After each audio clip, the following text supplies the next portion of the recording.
1280 ESPN, WHSQ, and WCBS-FM HD2, New York.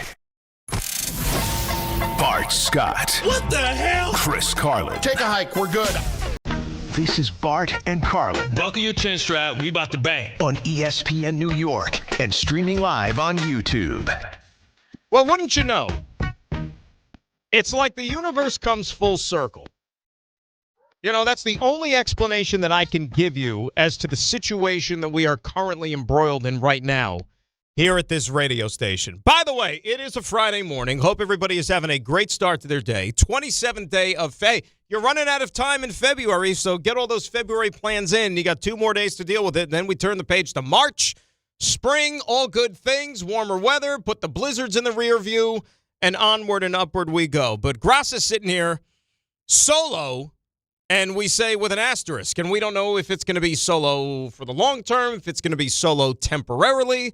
And when I say it's all come full circle, I think you can remember my travel nightmare from yesterday, if you're a faithful listener to the program.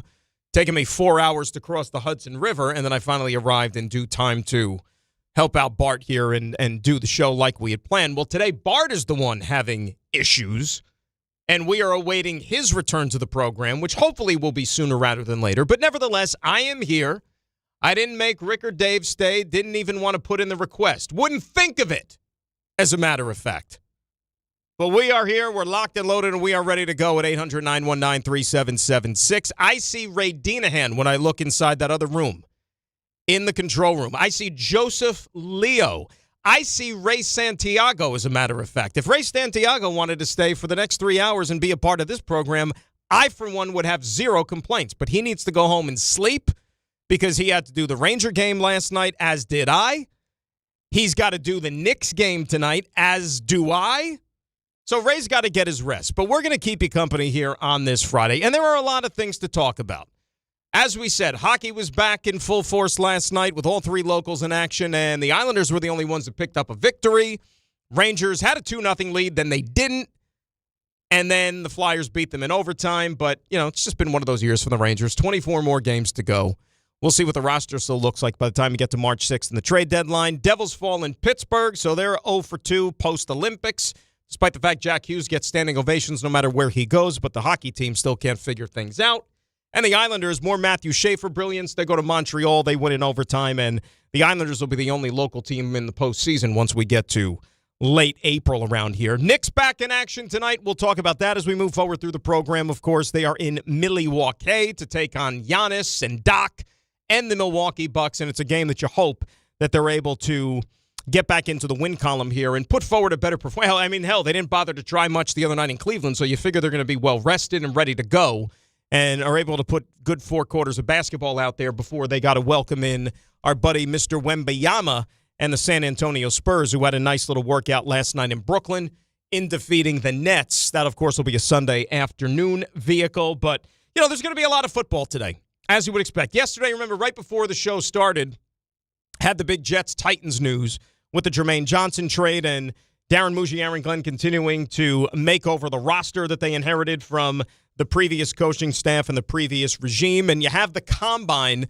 still going on in Indianapolis where the players are working out, the players are meeting with the media, with the different teams and so on and so forth, which is, you know, what you expect from the 4 or 5 days in Indianapolis. Behind closed doors, there's a bunch of agents and general managers working out deals that once the legal tampering period hits on March the 9th, you know, you're going to see a deal reported in 5 minutes and say, well, how did that come together so quickly?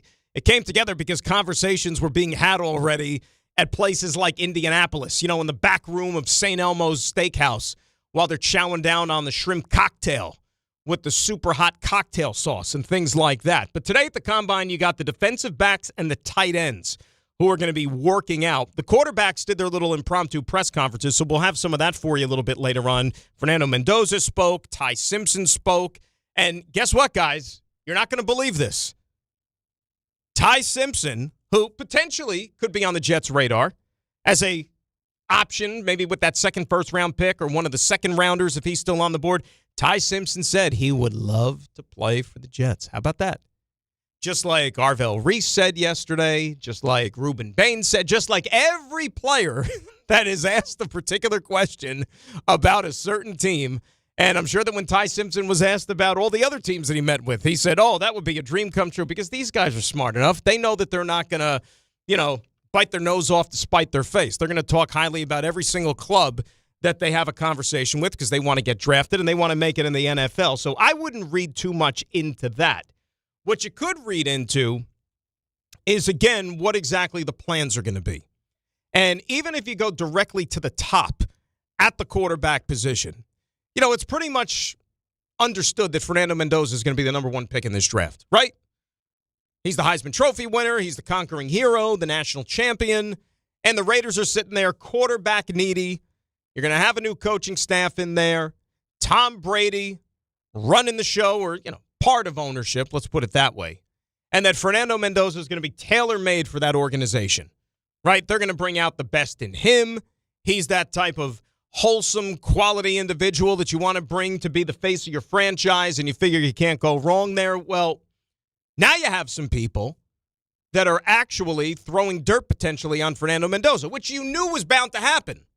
Like, you knew that this was going to be the case at some point because there's way too much time on the NFL calendar from when the college football season ends, even when the NFL season ends, to where you get to the draft, which is still almost 2 months away. So you're probably going to hear about 17 different stories about each and every one of these prospects, and Fernando Mendoza is no different. It just so happens that he's going to be the presumptive number one overall pick in the draft. And why I say this is because our pal Dan Orlovsky on ESPN, who, once upon a time played the quarterback position. And look, this isn't the first time, this isn't the last time that Dan's going to go out there and give his opinion on a certain player or a prospect and what he thinks. Sometimes he's right, sometimes he's not right. Just like all of us. We all make mistakes. But he's starting to do the deep dive on these quarterbacks and these prospects leading into the draft. And so he's been grinding. He's been breaking down the Fernando Mendoza tape. Same goes with Ty Simpson. And here was Dan yesterday on First Take talking about what he's seen so far when it comes to Fernando Mendoza and Ty Simpson in their respective breakdowns of what they put out on film. I'm through 8 games now, and through 8 games, you see good, but there's a lot of underwhelming. I think there's a lot when you watch Mendoza's tape through 8 games, not all the way through, and I understand that his season finishes strong, but there's not a ton of big-time throws. There's a lot of clean pockets. There's a ton of RPOs and back shoulder fades, and then there's moments where you see, that first read's not there. He's spooked with his feet, and he becomes a runner unnecessarily. If you take away the RPOs and then those back shoulder fades, there's just not a ton of balls over the middle of the field. Very good decisions. I think that's his superpower is he avoids negative plays, but you're looking at a guy that's saying first pick, and I think through 8 games, Ty Simpson's tape from Alabama through the first 8 games of the season, I think is significantly more impressive than Fernando Mendoza. Okay. Fair. Right? Fair. Because first 8 games of the season, Ty Simpson was having a really, really good year. And, he was getting talked up pretty good, and rightfully so, because he went out there and he performed. Fernando Mendoza, even though Indiana was winning games, it was more about Indiana, the football team as a whole, and the fact that, hey, they're undefeated. And then the calendar goes to October. Hey, they're still undefeated. Wow, you mean like the Cinderella story that they were last year by making the college football playoff? It wasn't just the one-shot deal. Like, they're good. This Cignetti guy might actually know what the hell he's doing as a head coach, right? Fernando Mendoza, his so-called coming out party was a game that he didn't even play all that well in. And that was the come-from-behind victory in Happy Valley at Penn State when he made that incredible throw on 4th down, the game-winning touchdown, great catch in the back of the end zone too. But it was at that moment that really everybody started to take hold of him, the team, the program, as to, all right, would you look at that? Because you could sit up there and put up a bunch of numbers against also-rans and the out-of-conference, the bye opponents, if you will. But that's not really going to do a hell of a lot for people. They need to see how do you deal with adversity, how do you perform in close games, things like that. And it was that Penn State game that I think really put him on the map more than anything else. Now, again, Dan is referring to the first 8 games.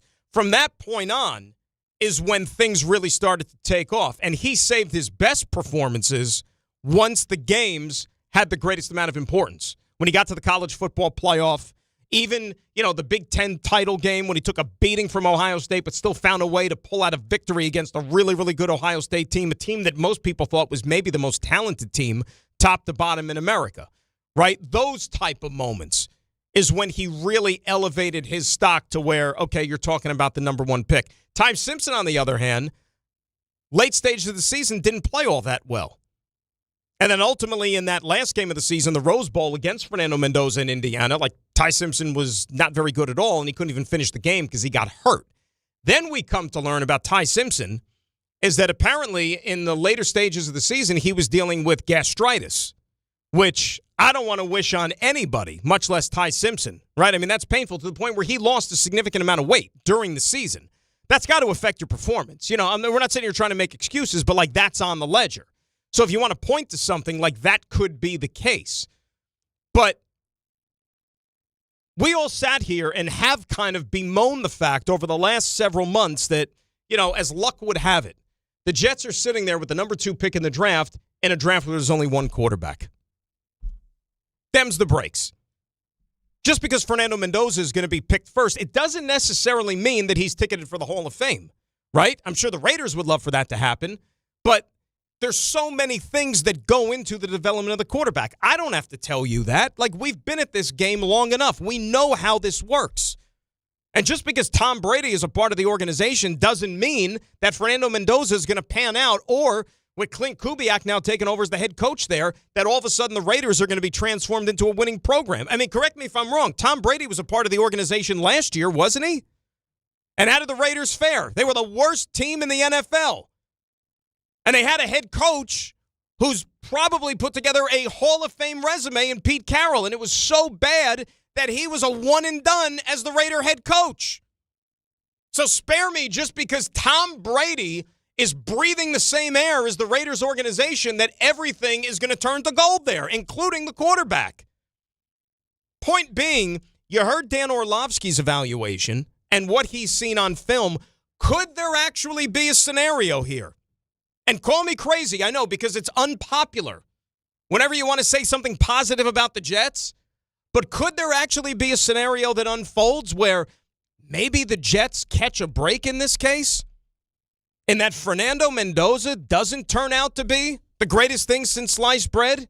And maybe it's not all that big of a deal that the Jets don't end up with the Heisman Trophy winner and he's going to go to the Raiders and we'll see what happens with his career? And if the Jets indeed are probably going to take a defensive player or an edge rusher with the 2nd overall pick, that, maybe they might end up with the better of the 2 NFL players as far as their careers go. Maybe. I mean, that would be nice. Been a long enough wait before they were able to have some good fortune bestowed upon them. And I think I speak for a lot of Jet fans when I'm saying that. But you got to see how this thing plays itself out. I mean, how many cases have there been with quarterbacks over the course of time in the NFL that they get drafted to a certain organization and a situation where it doesn't allow them to bring out their best football, right? I mean, we just watched the guy hoist the Lombardi trophy, and I know the wounds maybe are still a little too fresh, that he was drafted 3rd overall by the Jets once upon a time, and it took him, 4 or 5 stops along the way before he finally tasted nirvana. So you have to let this thing play itself out. But what you do know with the Jets, at least on the other side of the football, and I'm talking about the defense here, is that there is a lot of work to do. They have some shoring up that still needs to be done on that side of the ball. And I brought this up yesterday because I don't know how many people were listening, but we did the yo-yo show last night for a half an hour before the Rangers game because, they got to kill a half hour, so they might as well, why don't you go on and do it because you're doing the Ranger game. Anyway, nevertheless.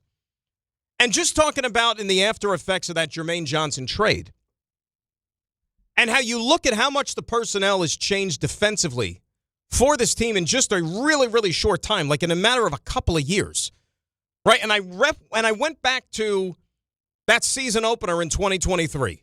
Aaron Rodgers' first game as a Jet. Not all that long ago. Monday night, September 11th against the Buffalo Bills. He's running out of the tunnel, holding the American flag.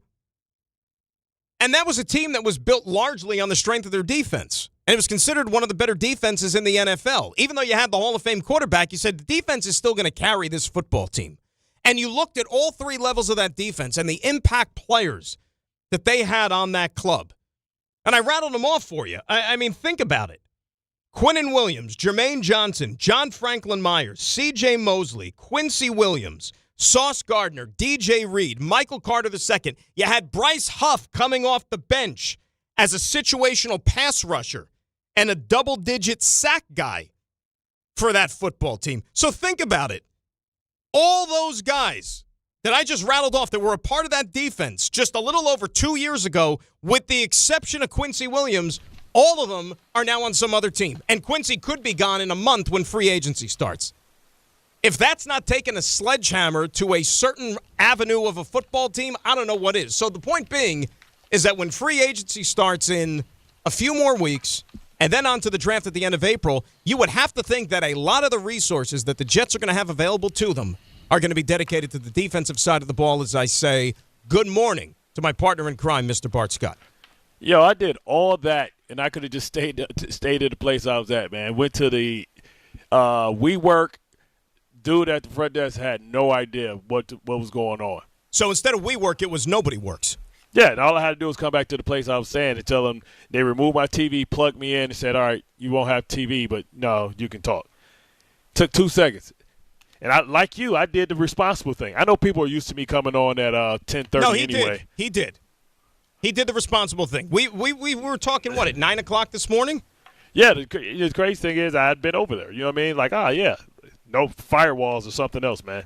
But I tell you what, everybody's used to me on Friday coming on at 10:30 anyway, so I'm actually early. That's true. That's true. That's how he can look at it, because normally on Fridays you do get up, and then you get over here, and then you walk in like give or take sometime in the 10:30 range. So this is early for you. Yes, I tell you what, man, I could not have been more excited yesterday watching. I mean, take your pick. Yeah. Do you take Arvell Reese at 4'6" and say, hey, man, I want you to come on out? Could Sonny Styles maybe be the next Michael Parsons, right? Because just think, he's a guy that started as a safety, great basketball player. He's actually bigger than Arvell Reese. And you ask yourself, with his speed, I think he's a little bit more athletic and agile than Arvell Reese. Arvell Reese had not tightness, but when they were going through the bags, it looked like Sonny Styles was more of an athlete, and which makes sense, right? Because he's a basketball player, right? And he was a safety, so his drills and his hips and his fluidity. I tell you what, man, Dallas could be looking at the next Michael Parsons. They can mess around and draft the next Michael Parsons after losing him and do the same exact thing that they did with the original Michael Parsons. Because this kid is, usually like you look at him, he's still 244. Mm-hmm. So that means easily in 2 years he can pack on 10 pounds of muscle. 6'5", 254 is bigger than Von Miller, faster than Von Miller, broad jump, all that type of stuff. Meanwhile, not trying to toot my own horn, but I did have a 41-inch vertical, and I did have a 11.2 broad. 41-inch vertical, huh? Yeah. That's pretty good. Yeah. It's a nice little vertical. 4.51. And he ran a 4.51. You know who ran a 4.51 yesterday? It was David Bailey. Yes. That's you understand the words that are coming out of my mouth? Yeah. And listen, not only just for the Jets, but for the Giants as well. Because, Brody. See, the problem is they can't take they did that 3 times already. Right. They've drafted 2 and got 1 in free agency. But, the funny thing about David Bailey, like that's the comp that they were showing on TV with his measurables, right, was Brian Burns. And believe it or not, David Bailey actually ran a faster 40 than Brian Burns by just like a couple tenths of a second or whatever. No, go ahead. But the crazy thing is, like, why can't Arvell Reese? Arvell Reese gives you both, though. Of course, inside linebacker, and he can learn. Now you're going to say Bailey is the more natural guy originally, but if you're playing a 3-4, that's more about blitzing and stunts than it is a pure DN pass rusher. You understand what I'm saying? 100%. 100%. I get it. But and I was watching I was watching. Bailey ran first, right? So I was watching him do his 40. And his first run, he actually stumbled a bit, out of the jump. Yeah, in the middle. Yeah, he was stumbling. He was. He stumbled a bit, and I'm like, boy, that might bring his time down. And he ran a 4.51. Then when he ran it again, he had a cleaner start, and he actually ran, I think, a 4.54, which was like slightly worse. And I'm thinking, well, that's pretty good. If he stumbled and he still was able to give you a 4.51, that wasn't bad. Yeah, I mean, the Jets have an opportunity not only to reset the price tag. Yep. But also to be able to get a player that can be more explosive, more dynamic than Jermaine Johnson. Oh, 100%. I mean, this was a masterclass by Muji again. Like, listen, I don't know what Glenn going to do as a coach. But right now, Muji and the moves that he's making, and Robert Saleh too. He got a player that he got him on a prove-it deal. He got him coming off motivated, coming off a year removed from the surgery. Mm-hmm. And it's a win-win. It's one of those rare win-wins for everybody. Because, when you talk about maybe and I said 5 technique yesterday, well, maybe a 3 technique. I didn't realize he was that massive. Sweat, yeah, 366. So basically what you're doing is you're putting Harrison Phillips at the nose. You're putting Sweat at the Haloti Ngata. Remember, when I was with Baltimore, we had Kelly Gregg was our nose tackle. Right. Haloti Ngata at 340 pounds, 6'5", was our 3 technique. He was between the guard and the center. Right. Yep. No. See, like, it all depends on what we're in.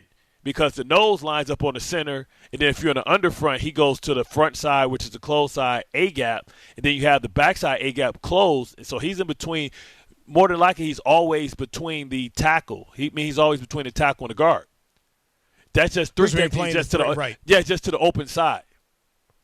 Right? So imagine like a regular set, tight end, 3 tight end, tackle, guard. That's the 5 technique. So that was Trevor Price. That's your gap shooter. That's your 305 Sean Ellis, Muhammad Wilkerson, Leonard Williams guy. Then you got your big fat guy that's just going to eat the double teams from the guard and the center. That's what he is. He's a run stuffer more than anything. And look, if you get any pass rush out of him, great. Maybe they will. Remember, when they traded for Jawan Briggs, he was also a guy that wasn't necessarily much of a polished pass rusher. Yet how many sacks did they get out of him last year, right? Yeah, but that's the thing. Like in the 3-4, what people don't realize is what I'm trying to tell people is people are covered up. So like it's 5 against 5. It's not 5 or 6 against 4. So that's the beauty of the 3-4. So now he'll be stunning. He don't have to be a pass rusher because a lot of times he'll be slanting. He'll be running U games, picks, and all that stuff. So like you get a lot more movement, a lot more activity. So you're not one-on-one. You're going to a designated spot, or you're stunning and you're slanting, and then the linebacker's coming off of you. So that's the beauty of the 3-4. You don't have to be really the 4-3. You got to be a pass rusher because you're gonna get double team. You got 2 people, so you don't know where it's coming from, but they can see you. Like 3-4 is all about deception because you might rush the 3 technique, the nose, the 5 technique, and the then your backers could be coming too. Right, the strong side linebacker, but then the other backer on the backside might drop into coverage. So then you got the tackle like, oh crap, I thought I had him. So then now you got 4. Now you got 4 over 4, and you got one guy wasting himself because he thought he was blocking the linebacker that just flashed his hands and went back in coverage. So now he got to look for work. So that's the deception because you have 5, but 4 can rush, 3 can rush, or all 5 can rush, or 6 can rush if you bring a blitzer. So, I mean, these guys were very productive yesterday when they did their workouts, and I'm talking about the edges. And not to say that they wouldn't be, but to Bart's point, it couldn't be working out better if you're the Jets right now. Because we're all under the assumption Fernando Mendoza is going number 1, which means the draft starts at number 2. And I'm not saying the Jets should trade that pick, but guess what? The Jets are open for business. Because even if they like, let's say, more than one of these edge guys, Bart, even if you want to drop down a couple of spots. Zion Young. You know what I'm saying? And you could still get a player that's going to help you and then even more draft capital perhaps. Listen, I'm not going to be greedy, right? Right. What I'm looking at and illuminating, man, it is going to be Styles just moved up to the top 10. So that means if Dallas wants him, somebody got to go get him. Like, with those measurables, like you talk about what Aaron Worry was last year, he's that. He because why can't he plays safety? Why can't he run with big tight ends and play your big nickel? Well, think about what the linebacker position is becoming in the NFL most. These guys were college safeties, and they're becoming linebackers. Well, I was a college safety. That's how I ended up at linebacker, yeah. Jamie and Sherwood, same type of thing. You know what I mean? Like, so that's the way the position is kind of evolving a little bit now. Yeah, but the only crazy part is this dude has a DN body. That's the crazy. See, it's different. Yeah, we can say safety, he moved up. He outgrew the position. It's like watching Anthony Davis that reportedly grew 6 inches. Like he was a guard, 6'2" guard, and one summer grew like 7 inches, and he was 6'11". And like, well, can't play guard anymore. Guess I'm going to play center. So that's the crazy part. He outgrew the position, but his body. I mean, yeah, he's a safety like Sherwood. He's 3 inches taller than Sherwood. Yeah, and he can play DN. Having the ability to move. And that's why, like you say, well, who cares how fast you're – well, having the ability to move, especially for one at the linebacker position, what's the NFL become? It's become a passing league, is it not?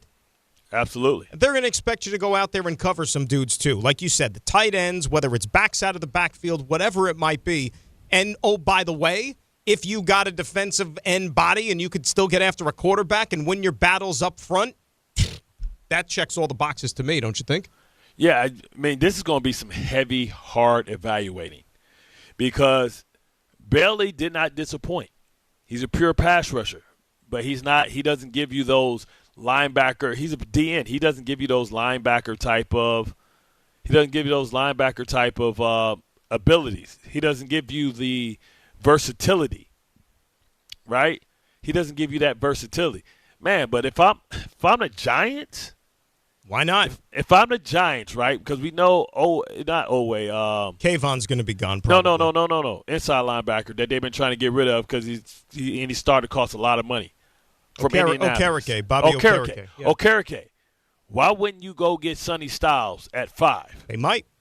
You understand what I'm saying? Mm-hmm. Like you talk about everybody want to talk about hardball. Look what he's had in safeties. Look what he's had in linebackers. Mm-hmm. C.J. Mosley, Ray Lewis, Roquan Smith. Sonny Styles may have just put himself at number 5. Why not?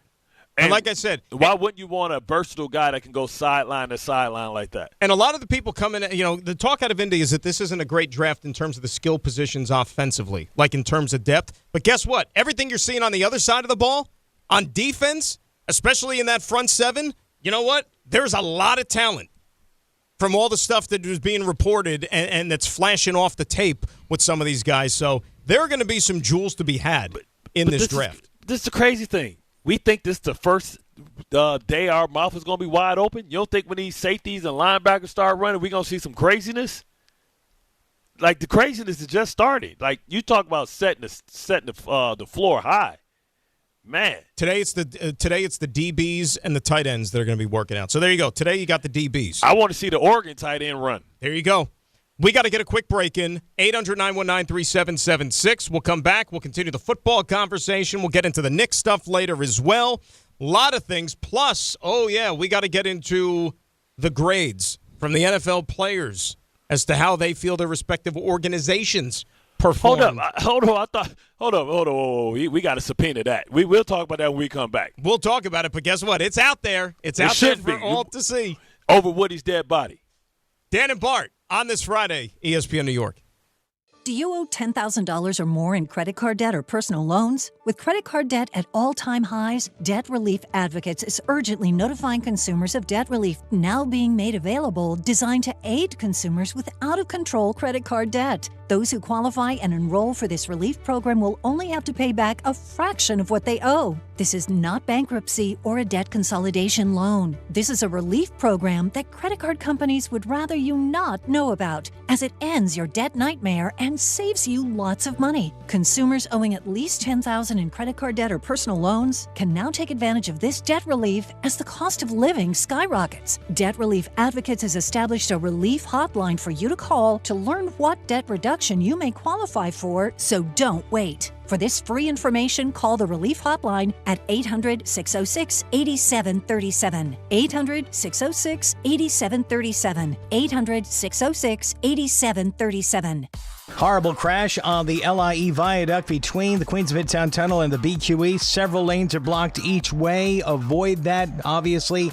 And it looks like all lanes are blocked going westbound side in that area on the approach to and from the Queens Midtown Tunnel. Got the southbound Harlem River FDR Drive for the 130s down toward the 90s. Northbound side, you have an accident up by the RFK Bridge.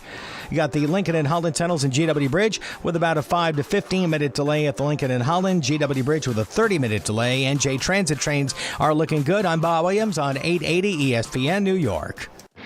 Ever wanted to go to the NBA Finals? Well, now's your chance, courtesy of FanDuel. All you have to do is use your profit boost on an NBA future, and you'll be entered for a shot to win an NBA Finals trip for two. NBA futures let you lock in your pick for who you think's going to go all the way, whether it's a team to win the championship or a conference title. Visit FanDuel.com/local to get started. So if you want to go to the NBA Finals, all you have to do is use your profit boost on an NBA future, and you'll be entered for a shot to win an NBA Finals trip for two. Play your game with FanDuel, official sports betting partner of the NBA. Must be 21 and older and physically present in New York.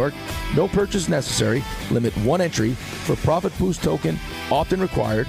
Must apply profit boost token on select market.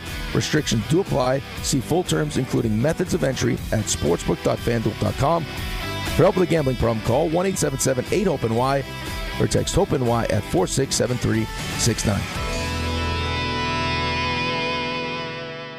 If you've been injured in an accident that wasn't your fault, then you need a lawyer who knows New York's unique personal injury and workers' compensation laws. At the Parisman Firm, they have decades of experience handling all types of accident cases and a proven track record of delivering huge results. Their team has already recovered nearly $1 billion for injured New Yorkers. From construction to car accidents and slips and falls, they've got you covered. Call the Parisman Firm now at 718-WORKERS, where your case is their cause. Get the justice you deserve today. At City Harvest, we believe no New Yorker has to go hungry.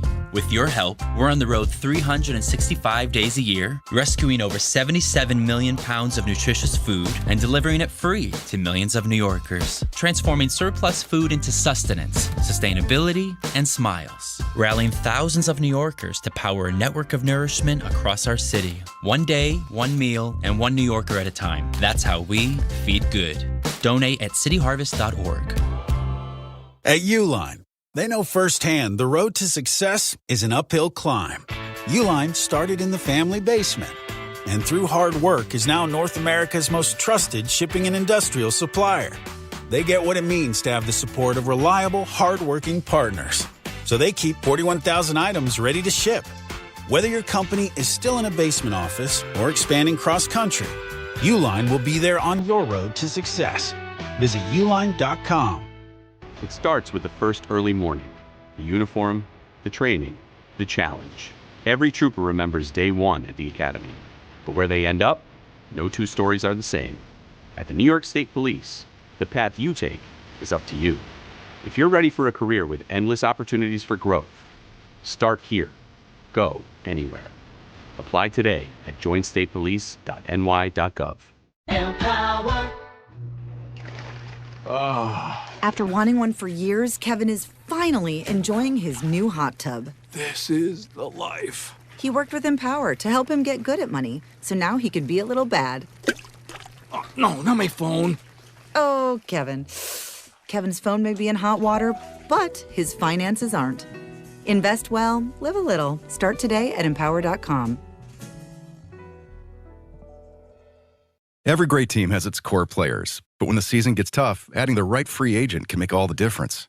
The same goes for business. At Robert Half, we found that 67% of companies surveyed plan to increase their use of contract talent to handle workload peaks and backlogged projects.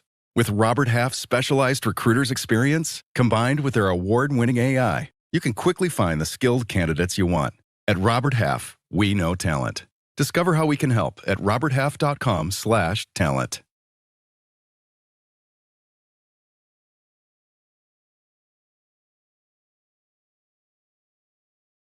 All right, get ready for some Rickleball madness. Friday, March the 20th, ESPN New York is taking over Pickleball Heaven in Medford, New York. Catch a live broadcast of DNR starting at 6 a.m. Then you can stick around for our Social Ladder Pickleball Tournament. They'll crown the champions, then roll right into a college hoops watch party to cap off the day. Sign up now on the ESPN New York app. Spots are limited.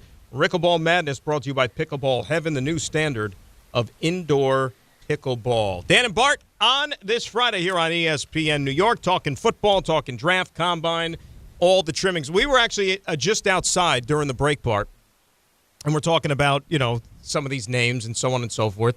And our buddy Ray Santiago, who's a huge Cowboys fan. And obviously he has his eyes on, and a lot of Cowboy fans do, Sonny Styles. And he was like, you know what? In so many words, he basically said, well, you could forget that dream because there's no way in hell he's getting past the Giants at 5. Exactly. Listen, everybody think that, Harbaugh's going to try and get a tackle. Man, I don't know how you see what Sonny Styles presented as an athlete and his comparables. Hell, I'm looking at the Jets like, hey, you sure you don't want to go bring in Bradley Chubb and then bring this kid in as your thumper linebacker / everything do it guy? Well, when you have as many needs as the Jets do on the defensive side of the ball, like, you can't go wrong, right? Right, but what I'm saying is we know the Jets need a second linebacker. Oh, well, we might need a first one, too, because I meant to ask you, as I was thinking about this, and by the way, you'll get a kick out of this. So you remember my disaster driving in yesterday? It took me 4 hours. Never want to live it again, right? You know how long it took me to get home yesterday? 35 minutes. 28 minutes door to door. You can't make it up.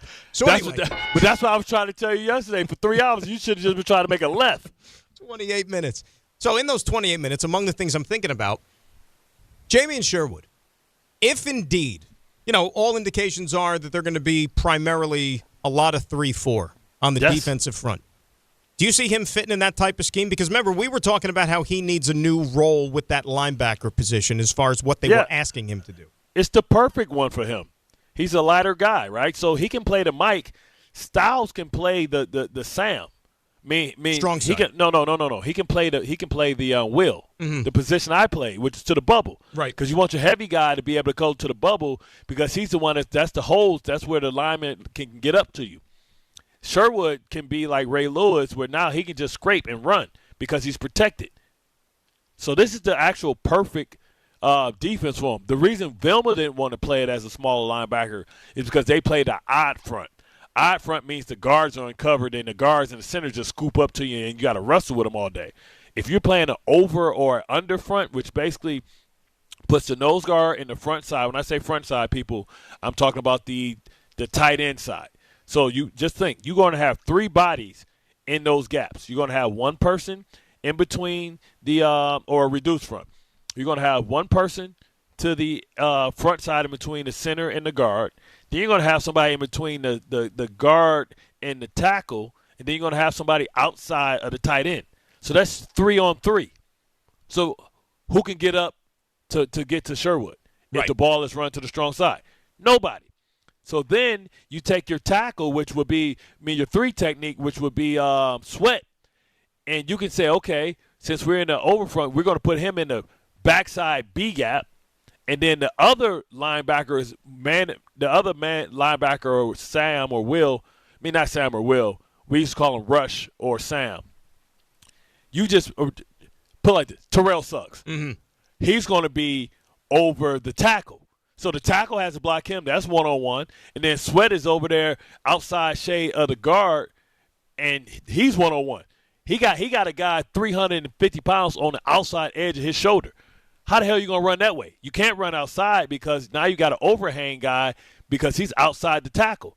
So then that allows a guy like Styles to say, okay, if the run runs open, I'm going to scrape, but I'm free because the tackle has to block him. So the tackle has to block the outside linebacker, Terrell Suggs.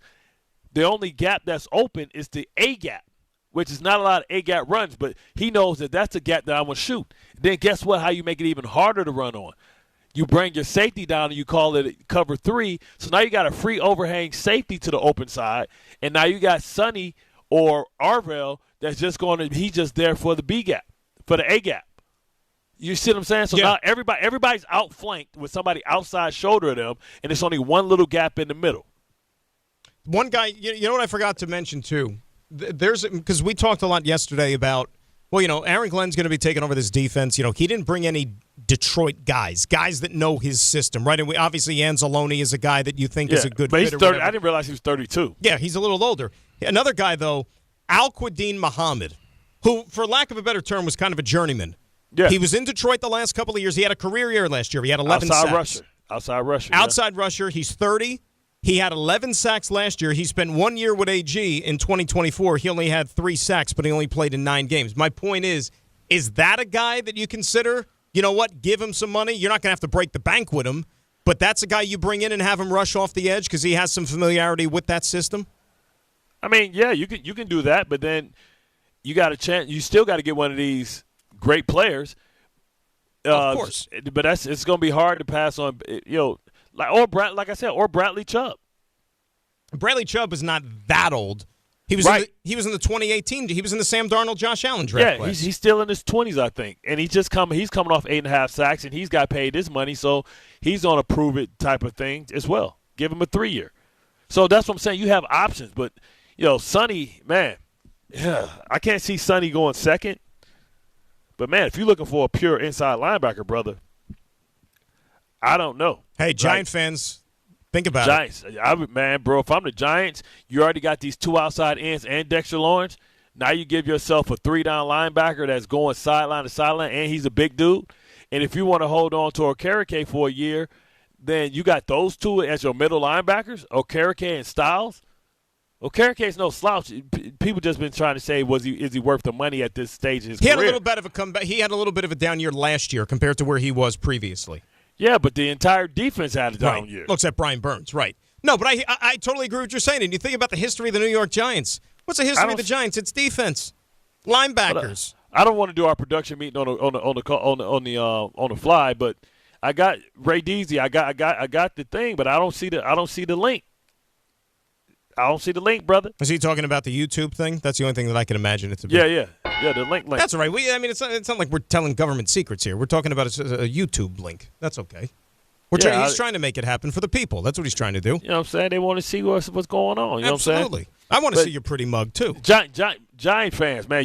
Giants fans got to be excited. Like, damn, Caleb Downs. I feel you. I'll go get Cam Carroll. This could be a fun offseason. Really, for both of you. I mean, look, when you're coming off of down years, there's only one way to go, but that's up. But between the draft, between free agency, between the new coaching moves, I think Giant fans have a lot to look forward to here moving forward. I really do. And want to hear from both of them, too, at 800-919-3776. Your calls are next. It's Dan and Bart. It's B&C right here on ESPN New York. March is here, and the madness is underway. Schweppes offers above-the-rim refreshment and is proud to sponsor the Big East Conference. Take a break from the action with a Schweppes Seltzer. Enjoy 7 refreshing flavors, such as black cherry, lemon lime, cranberry lime, and strawberry mango. Each Schweppes Seltzer flavor provides a perfect touch for any occasion. Schweppes, a sparkling tradition since 1783, and the perfect way to elevate your everyday refreshment. Stop by your local food bazaar to get your favorite Schweppes Seltzer for a slam dunk experience. There are a lot of reasons why people buy at Ramsey Mazda. It's their selection, it's their customer service, and it's their savings. Lease a new 2026 Mazda CX-50 2.5 S Select all-wheel drive for $219 for 33 months. Or buy with 1.9% APR financing for 36 months. Start shopping now at RamseyMazda.com. Choose wisely. Choose Ramsey Mazda. Call 833-853-2970 for lease details. VIN TN466016. MSRP $32,010. Zero security deposit. APR $28.60 per month for $1,000 financed. Ends 3/2/26. Hey Yankees fans, 2026 Yankees individual game and group tickets are on sale now at Yankees.com/tickets. Next season's home schedule is highlighted by interleague games against the Dodgers, Braves, and Cardinals. As always, we'll host the annual series of games against the Mets, as well as baseball's best rivalry with the Red Sox. Don't miss out on all the exciting action in the Bronx. Get your 2026 Yankees tickets today at Yankees.com/tickets. Finding great candidates to hire can be like, well, trying to find a needle in a haystack. Sure, you can post your job to some job board, but then all you can do is hope the right person comes along, which is why you should try ZipRecruiter for free at ZipRecruiter.com/ESPN. ZipRecruiter doesn't depend on candidates finding you. It finds them for you. Its powerful technology identifies people with the right experience and actively invites them to apply to your job. You get qualified candidates fast. So while other companies might deliver a lot of hay, ZipRecruiter finds you what you're looking for. The needle in the haystack. See why 4 out of 5 employers who post a job on ZipRecruiter get a quality candidate within the first day. ZipRecruiter, the smartest way to hire. And right now, you can try ZipRecruiter for free. That's right, free at ZipRecruiter.com/ESPN. That's ZipRecruiter.com/ESPN. ZipRecruiter.com/ESPN. ZipRecruiter. Do you read more about your team in the off-season than in the season? Does your game day outfit include a brown bag with eye holes? Then you may be a fan of a BST or bad sports team. Luckily, when you bundle your home and auto insurance with Progressive, you're protected. Because seeing your painted face in the rearview mirror after a loss isn't just depressing. It's distracting. Visit Progressive.com today. Progressive Casualty Insurance Company, affiliates, and other insurers. Covered subject to policy terms. Not available in all states or situations. Evan Cohen here. In life, as in sports, the pros make it look easy. That's why pro golfers like Jason Day, Ben Griffin, and Patton Kazire trust the pros in lawn care. True Green. They have the experience and expertise to give you a lawn worthy of the PGA Tour. And since True Green does the work for you, you get more free time, or more tee times. So stop stressing over your lawn and start loving it. Sign up now at TrueGreen.com because nobody makes it easier to get a golf course quality lawn than True Green, the official lawn care treatment provider of the PGA Tour. March the 20th of 2026, there's one place to be. And that place is Pickleball Heaven. Pickleball Heaven. It's a pickleball facility, massive facility in Medford, New York. We're going to do the show there that day from 6 to 10. Then there's a tournament. And then after we win the tournament, Rick, we'll stay and watch some basketball with the people. Now, the worst part of all this is the name. Listen, I got to participate in Rickleball Madness. What do you want from me? You're a teammate of Rickleball. Yeah, right. You're part of the event. You're the co-headliner. If my name was Dave Pickleball, it would still be Rickleball Madness. I think that's accurate. I don't want this kind of pressure. I would prefer it be named after you. No, you don't. You want all the shine. No, I don't. Call whatever you want. Dave's Pickleball Extravaganza. Sorry, Dave. We're still calling it Rickleball Madness. And it's Friday, March 20th at Pickleball Heaven in Medford, New York. To sign up and register to play, go to the ESPN New York app and click on the Rickleball tile.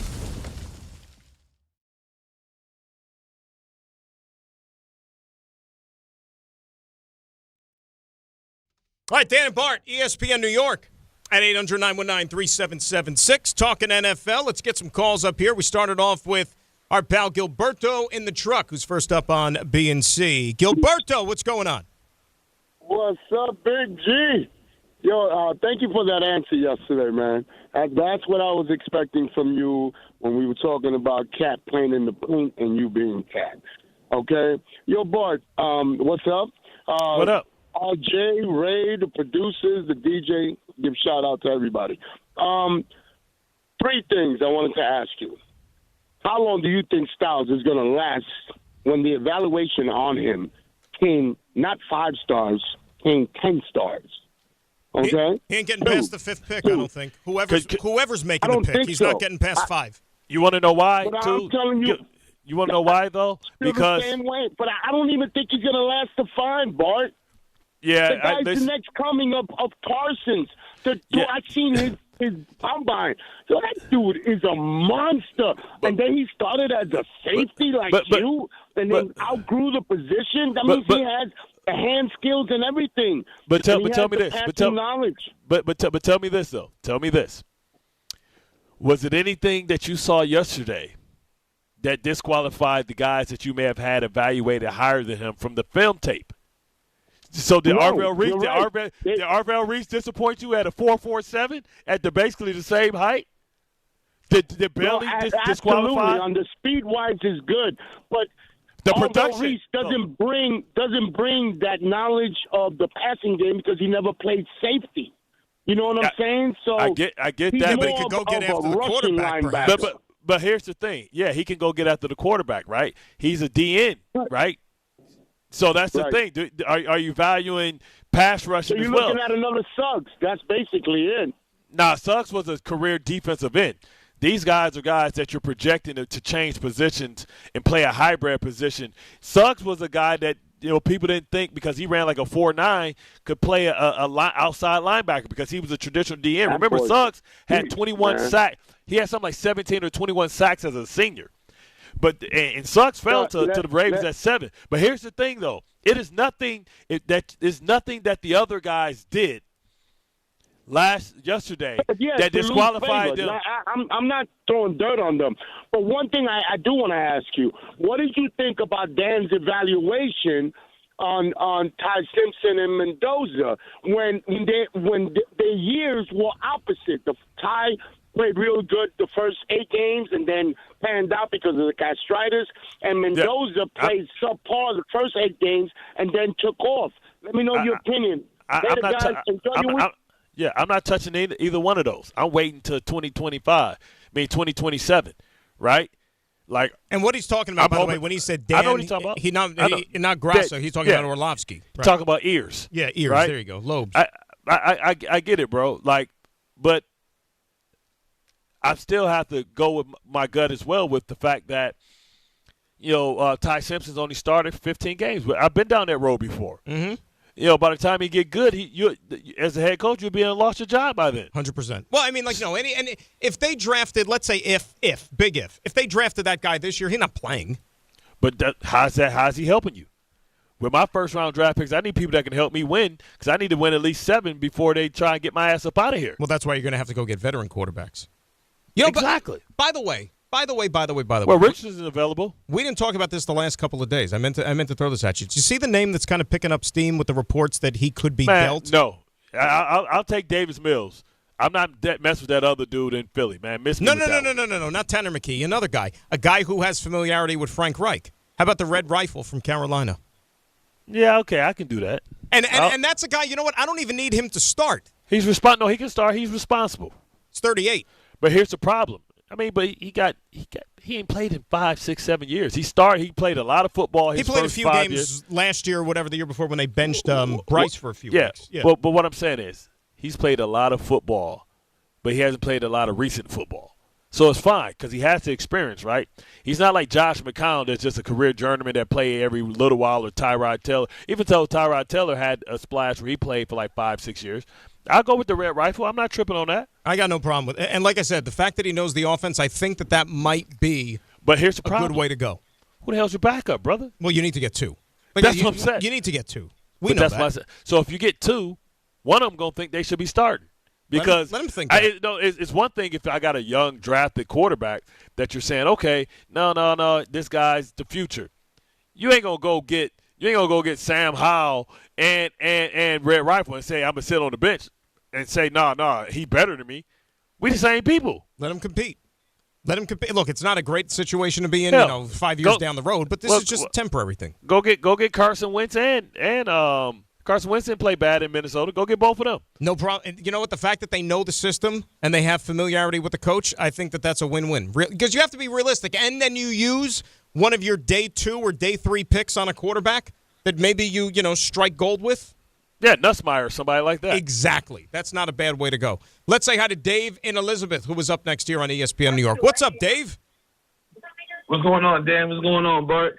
Hey, real quick up? Before I get into it, say hi to Bart, Fat. Hi, Bart. Hey, happy Friday, beautiful. Tell Daddy he owes you either a trip to the mall or a trip to the movie theater. I thought you were going to say Disneyland or something. What's I had cake. She said she got cake.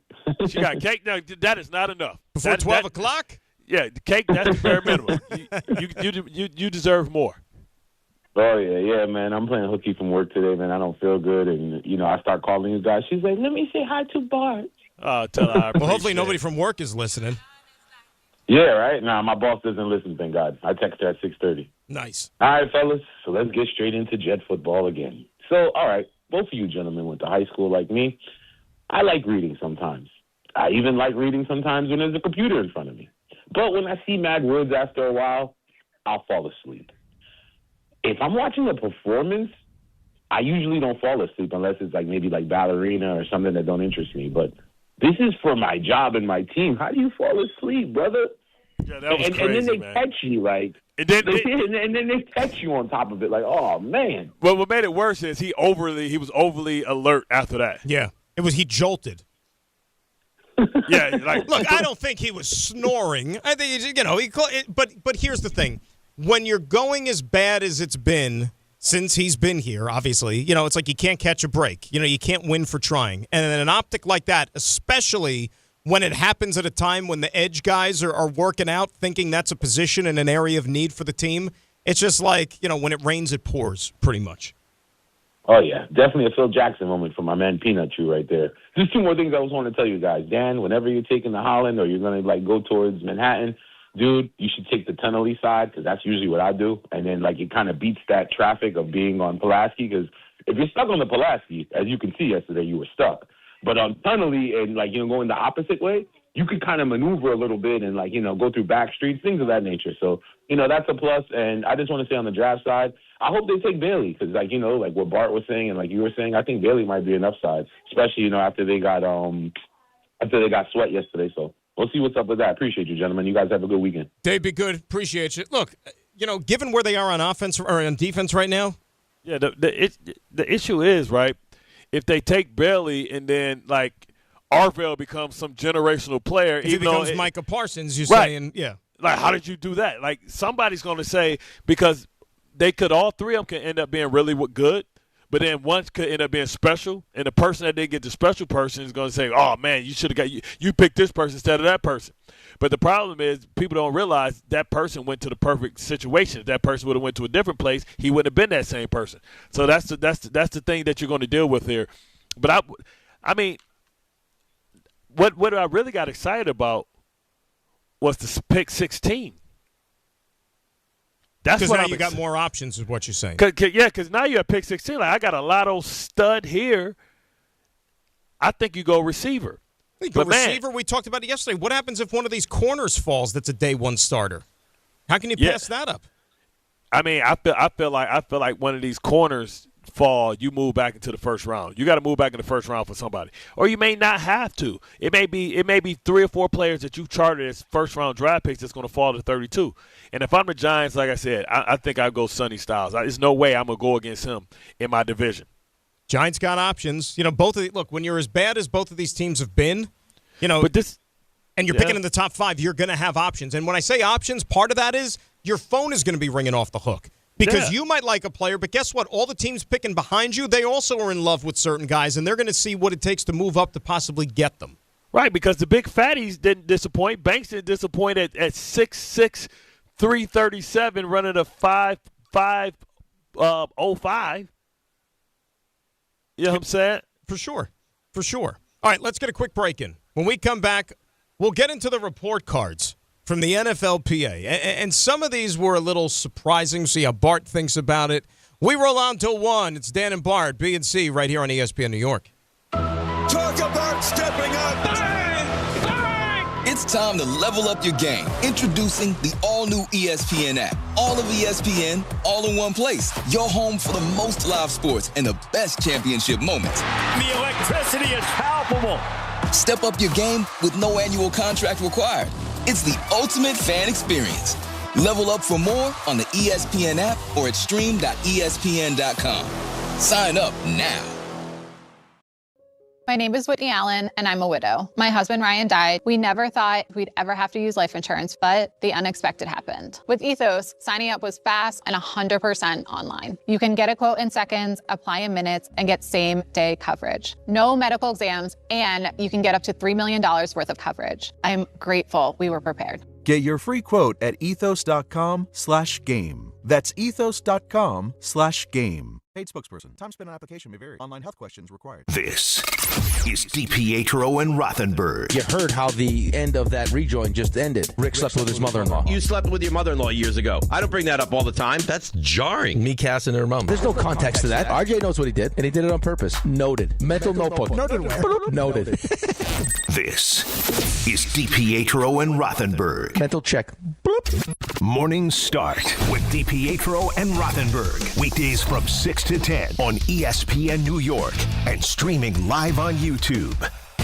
ESPN New York, now streaming live on YouTube. Subscribe today and watch the show. WHSQ and WCBS-FM HD2, New York.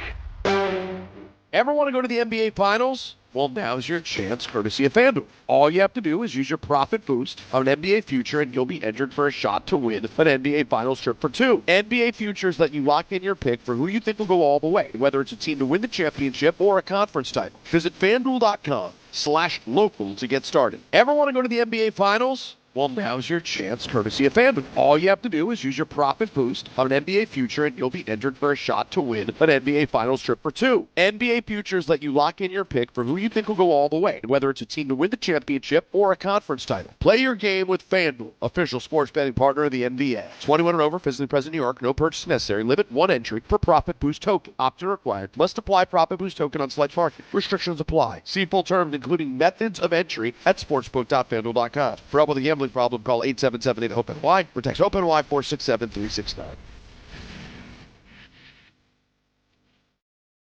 If you've been injured on a construction site, then you need a lawyer who knows New York's unique labor laws. At the Parisman Firm, they have decades of experience handling construction accident cases and a proven track record of delivering huge results. Their team has already recovered nearly $1 billion for hardworking New Yorkers. From scaffold accidents to slip and falls and equipment failures, they've got your back. Call the Parisman Firm now at 718-WORKERS. That's right, 718-WORKERS, because your case is their cause. Get the justice you deserve today. More people trust their hearts to New York Presbyterian than any other hospital in New York. It's because New York Presbyterian has the most experienced cardiovascular doctors, treating a full range of heart conditions, from heart failure to valve repair, with the most advanced treatments. Find a doctor at nyp.org/heart. New York Presbyterian. New York Presbyterian Hospital, based on U.S. News & World Report 2025 to 2026 cardiology, heart, and vascular surgery rankings. We all hear the radio ads about the IRS. They tell you to be afraid, to be scared, and they try to frighten you into calling. I'm not here to do that. Tax Relief Advocates is different. TRA is here to tell you that if you owe money to the IRS, whether it's $5,000, $50,000, or $500,000, we have a solution. It doesn't matter if you're sitting in your car, at work, or with your kids. No matter where you are, call now. 800-575-6759. Don't lose hope. TRA can eliminate or reduce what you owe to the IRS. Generous programs are now available that can give you a fresh start. Our passion is taxes and helping individuals fix their IRS problems. We have over 1,000 5-star reviews on Google and an A+ with the Better Business Bureau. You don't need to be afraid of the IRS any longer. End your tax nightmare today by visiting us online at TRA.com or call 800-575-6759. That's 800-575-6759. Tax Relief Advocates. Real solutions for real people. Bart Scott. What the hell? Chris Carlin. Take a hike. We're good. This is Bart and Carlin. Buckle your chin strap. We about to bang. On ESPN New York and streaming live on YouTube. I'm sure the mic on that would help. Hour 2. We're rolling along here on this Friday. It is Dan and Bart. It is B and C on ESPN New York at 800-919-3776. A lot of football so far in the opening hour.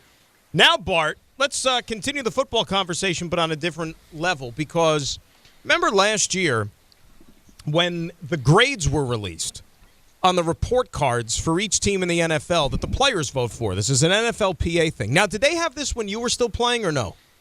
Yeah, I think so. Okay, so the way it works is, each year, towards the tail end of the season, around mid to late November, the players are given essentially little report cards, and they're asked to vote on different aspects of the organization, both from, behind the scenes to members of the coaching staff, the front office, all those different type of things. And, they add them together and they come up with grades, like a report card, like you were in school or something. And then everybody knows the fallout from, the way things were last year with the grades with the Jets, where, Woody Johnson did not get very good grades as far as a team owner was concerned. And then it seemed as if that they were trying to put a muzzle on the release of some of these grades. They were like certain emails or something you don't want to get out. But now, somehow, some way, these grades have still seen the light of day in and around the National Football League. And when you look at overall rankings, okay, surprisingly, or maybe not surprisingly, you know what team had the best grade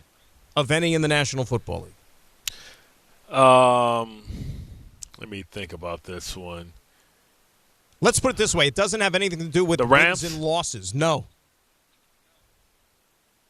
Don't say Cleveland. No.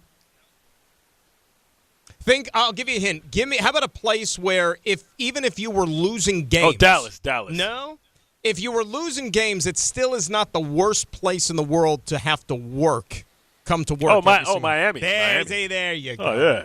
You're not paying state taxes. The weather's great every single day. Miami, number one on the overall ranking, despite the fact that they don't win a lot of football games. Right. So do we think that's a true barometer of true happiness? Or you just get some guys just mailing it in like, man, I'm collecting a free check, and I ain't no expectations for me to win. Man, this is great. Hey, if I was living in Miami, there'd be a smile on my face almost every day instead of having to deal with blizzards every couple of weeks, right? Yo, that check clear? Yup. And that's clear. The bottom line. And you get to keep more of it, too, because you don't have to pay any of it to the state.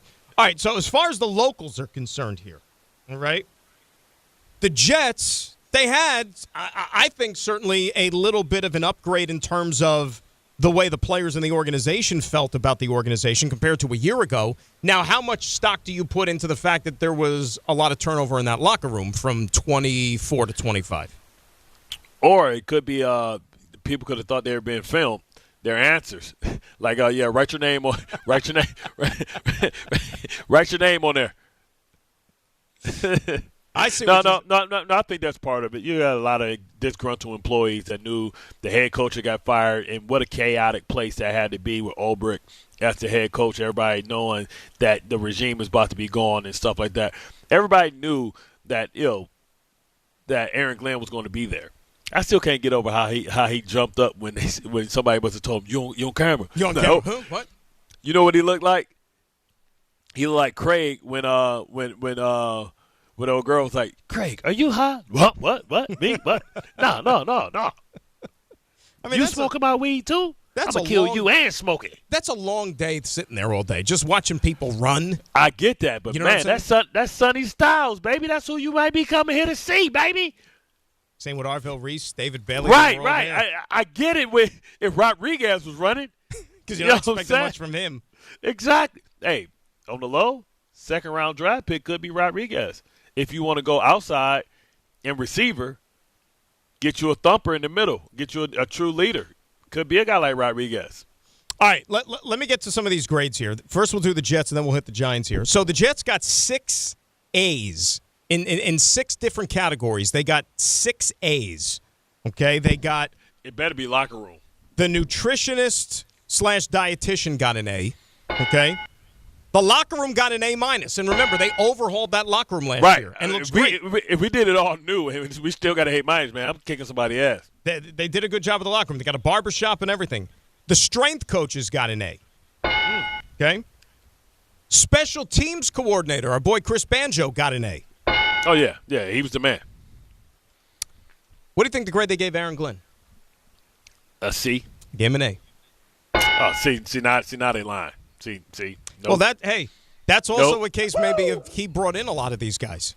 I can't. No, who? A lot of the guys in the locker room, all the new players.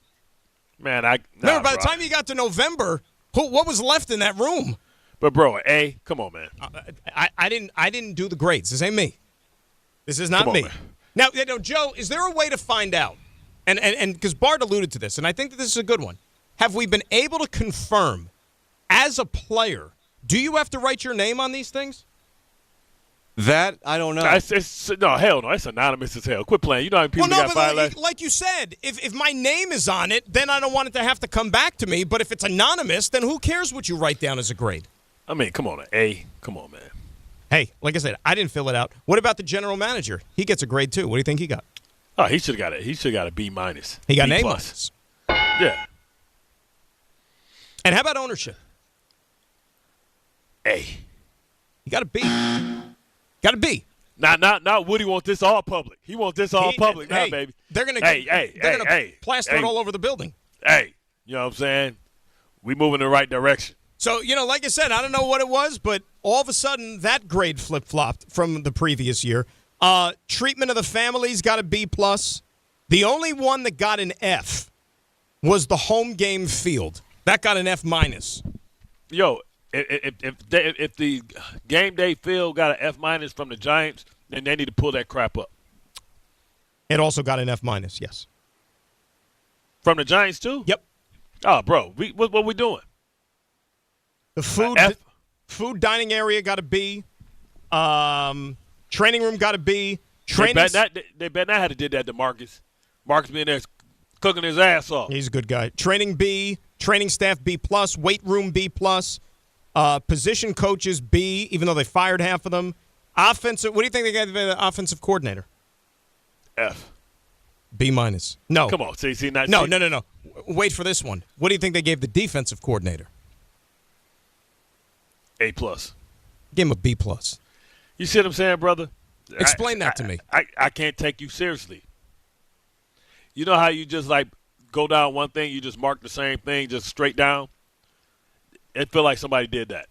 Seriously, and again, I don't want to begrudge anybody, but how does the defensive coordinator get a B+ when he was dismissed before the season was even over? Right.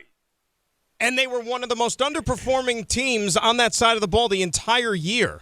How does he get a B+? And half the people there are probably the people that was saying he needed to go. Yeah, that don't find. See, that's why you can't. If you're not gonna take it seriously, then that's why I can't take it. That's why I can't take it seriously. That is a little bit of a head scratcher, right? Like when you're looking at this and you're saying, "Well, how do you give the defensive coordinator a B+?" When, and by the way, as we found out with the case with Jermaine Johnson, he and the defensive coordinator didn't see eye to eye. He and Quincy Williams didn't see eye to eye. So you had a lot of guys on that team. Oh yeah, beef with the boss, with OG, with the cap. That's what I'm saying. So how did they give the defensive coordinator a B+? All caps. I mean, and then the last one, team travel B+, which I can vouch for, which is top notch. If the team travel, and you know this, I mean, when you used to, but I've been on a couple of trips with the team, right? If anybody has any gripe at all about the travel and the way that you're treated, like seriously, like you need to check yourself at the door. Like you're treated like a king. Yeah, still United, right? It was United, yeah. Yeah, they hold it down, man. Same crew. Anything, right? Like anything. I mean, like, and this is me. I'm not a player. You know what I mean? I'm just part of the crew, whatever. Like, you get treated like a king. Anything that your heart could possibly want, they just like shower you with things constantly. You're like, I didn't ask for this. Like, oh, it doesn't matter. You're getting it. So yeah, they should get a high grade. All right, let's do the Giants. Giants there was one F, and that was again the field. F-.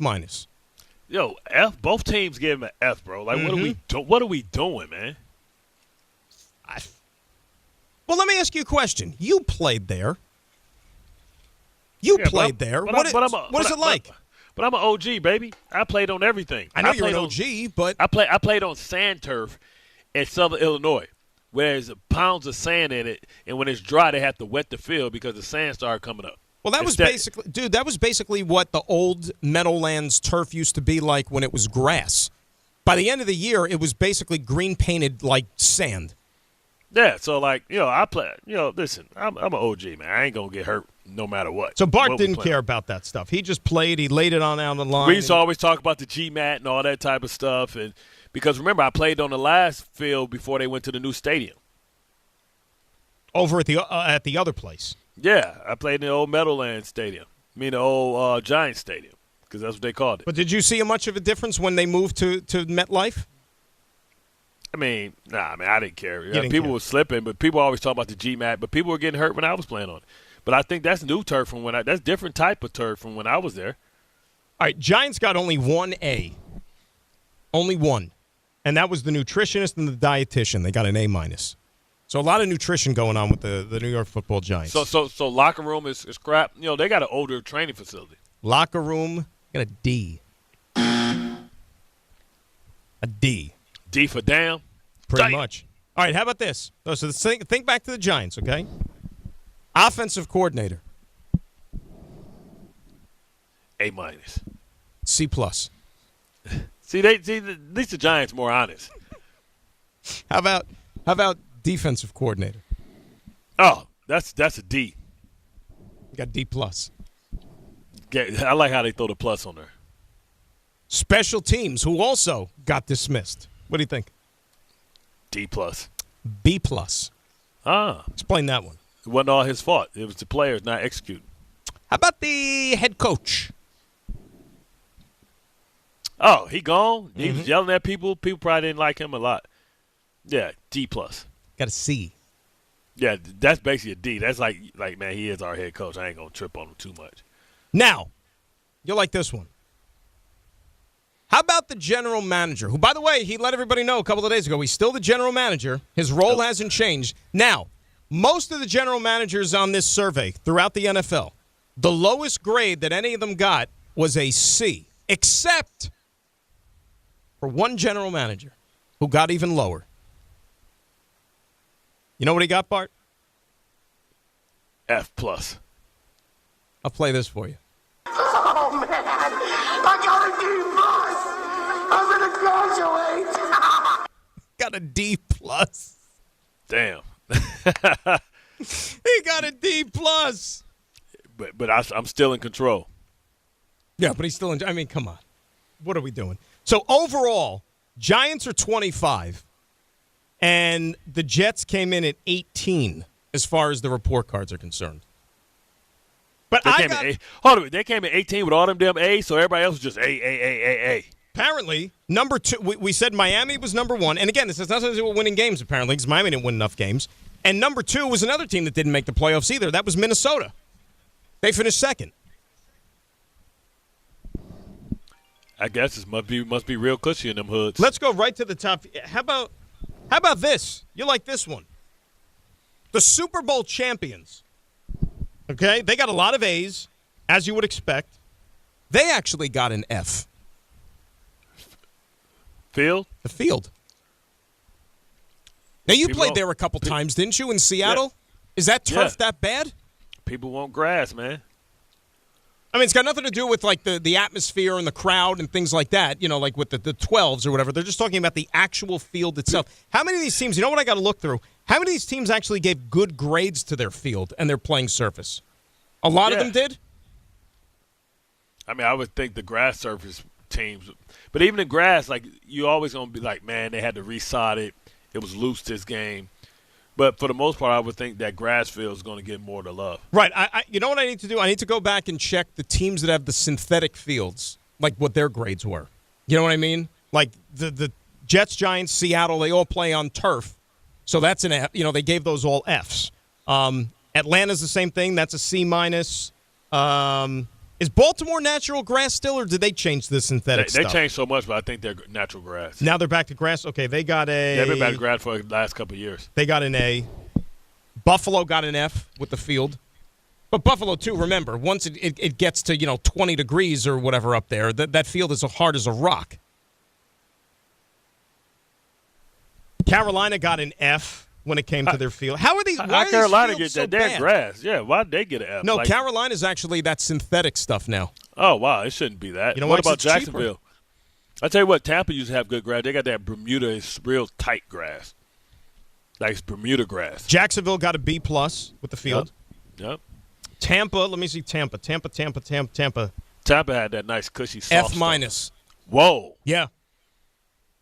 the minus in it too, not just an F, but F minus. I mean, they pissed off. So if I was like a consultant, if I worked for the NFL Players Association, and I was asked to come in and evaluate the surveys and then go around to all the teams and like to report to them about how you fix the problems, how to make it better. Obviously, the biggest gripe that these teams have is the playing field and that it's not good enough in a lot of these cases. But this is something that has gone on for how many years, Bart, right? Like players are constantly like lamenting the fact that, hey, why don't we have the best surface to be able to play? And they blame every injury on the field. Because at some places you can't, it's not feasible to be able to have that type of sod and stuff like that because it's the environment. I know that. You know that. But some people don't, apparently. And the guys are going to always complain about something, especially if you get a couple of injuries. I remember they were saying, Aaron Rodgers got hurt on the Jets field, but then J.K. Dobbins got hurt. I think he was playing San Diego. On grass. It was on grass, right. No, it was in Baltimore, but it was on grass at the time. Yeah, same injury. Same exact thing. So there you go. Like sometimes injuries just happen, and people need to find something to blame it on, so they blame it on the surface. Like you look at certain things, like in the case with MetLife, and people are going to point to, well, it's like, once upon a time they have grass. Denver, they spend all the money to have the grass. Pittsburgh, Green Bay, all these teams, okay, bad weather, this and that. They got two teams playing in MetLife, first and foremost. Number two, they also point to the fact that, remember, this summer, and you're going to hear this again, this summer you're going to have the World Cup there. So they're going to play on real grass. And they're going to say, well, why don't they just leave the grass in for the football? Here's the difference, Bart, okay? Soccer players, they're, most of them 5'5", 150 pounds soaking wet. Those dudes going up and down a grass field are not going to do the same damage to it. Yeah, they're not pushing people. They're not pushing people and 350-pound dudes. Like that, it's like night and day. And you got two teams that call that place home. Yeah, and plus, we all know what the real reason is. They make so much money by being able to rent out the field. So that's why they keep it. Like, they make more money doing that than anything. What, like, you mean for other events and stuff like that? Yeah. Well, Monster Truck Rally, they have all kind of stuff there. Every time, remember last year we went there for the draft, the entire field was covered. And the entire field was covered for, like, Taylor Swift. Right, remember? And they do a lot of concerts and stuff, and they put, like, the boards down and cover up the field. But if that's all seasonal, like before, like, let's say football starts, like, that should give you enough time to be able to. Nah, but it's year-round. I know. But that's the thing. Like, for example, all right, even when preseason starts, like August, September, like, they'll do concerts still because the weather's still generally warm enough. So they'll play a preseason game, and then, like, that week, like a few days later, they're going to have a concert, which means, like, okay, all the pressure and all the weight's going to have to go on the field again because, you got to put up the stage, the lighting, the crowd, the this, and then it could do damage to the field, but it's easier to recover from when you have a synthetic surface. But this is what I don't understand, man. You got two owners. You splitting the cost, brother. That's what I don't get. That's why I didn't get about why they didn't just spend for the extra for the top, for the retractable roof. They was like, it's 150. It was $250 million more. Okay, meaning $500 million more. Okay, that's $250 a piece. Call me old-fashioned. Football should be played outside. I get it, and you can keep it old-fashioned, but retractable wasn't for football. It was for when you can go get the NCAA tournament. You still could have closed it open. It could have been an open-top football all the time except for Lightning. Well, you see what Buffalo's doing? You could have closed it for everything else. You see what Buffalo's doing? Well, it's not a full roof. Buffalo, with this new stadium that's opening up this year, it's kind of like the old soccer Texas Stadium. Is that they like so if you're in the stands, you're covered. Right. They just have the opening over the field. Yeah. I like this the thing that they do in I think in Europe, like where they have like this little thing that scrunches up and then it opens up like a big net and covers the top. Have you seen that? In a lot of those like old school soccer stadiums or No, whatnot? It's not old school. This is new school technology. Like it opens up like a claw and it expands, like opens up like this and it covers the whole top. Well, that's like isn't that like the Mercedes-Benz, the one in Atlanta now, the way the roof is, kind of like that? No, but that's different. Like this is like fabric. Oh, no. Then I haven't seen that. No. Yeah, it's crazy. I forgot where it was, but it was somewhere in Europe.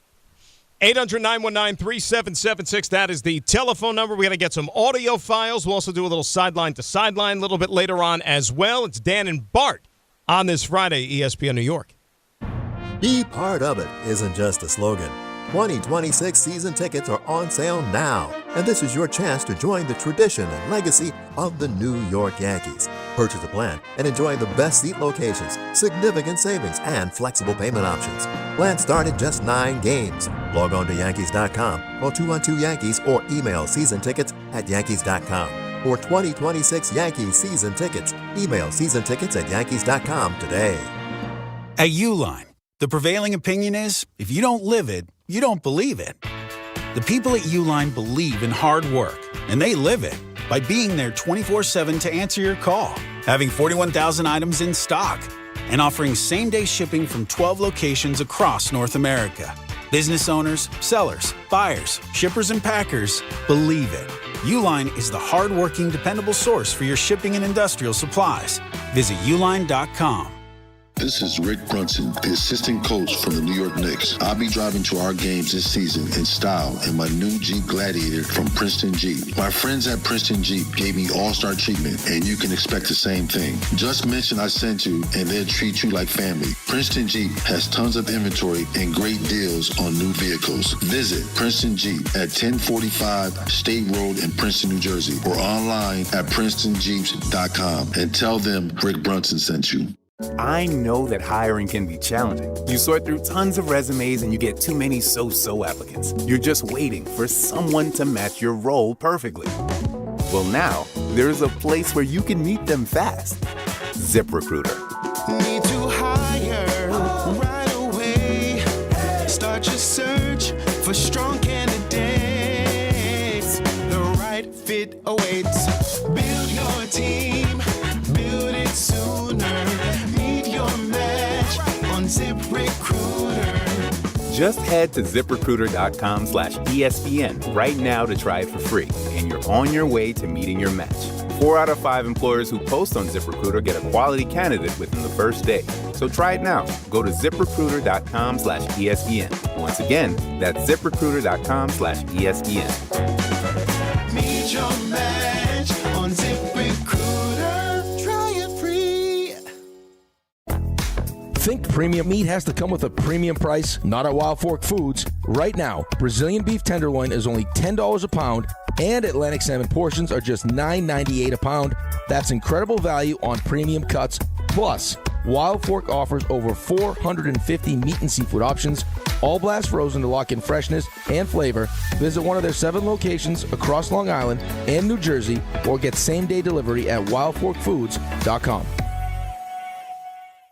It starts with the first early morning, the uniform, the training, the challenge. Every trooper remembers day one at the academy. But where they end up, no 2 stories are the same. At the New York State Police, the path you take is up to you. If you're ready for a career with endless opportunities for growth, start here. Go anywhere. Apply today at joinstatepolice.ny.gov. Monkey Sports, built by players for players, is your one-stop shop for hockey, baseball, lacrosse, and more. Find top-name equipment and expert in-store services like sharpening, break-ins, and relacing. Shop in-store at Monkey Sports in Farmingdale or Woodbridge, or online for all the top brands. Whatever your sports, Monkey Sports gets you game ready fast. Monkey Sports, where athletes shop. Every great team has its core players, but when the season gets tough, adding the right free agent can make all the difference. The same goes for business. At Robert Half, we found that 67% of companies surveyed plan to increase their use of contract talent to handle workload peaks and backlogged projects. With Robert Half's specialized recruiters' experience, combined with their award-winning AI, you can quickly find the skilled candidates you want. At Robert Half, we know talent. Discover how we can help at roberthalf.com/talent.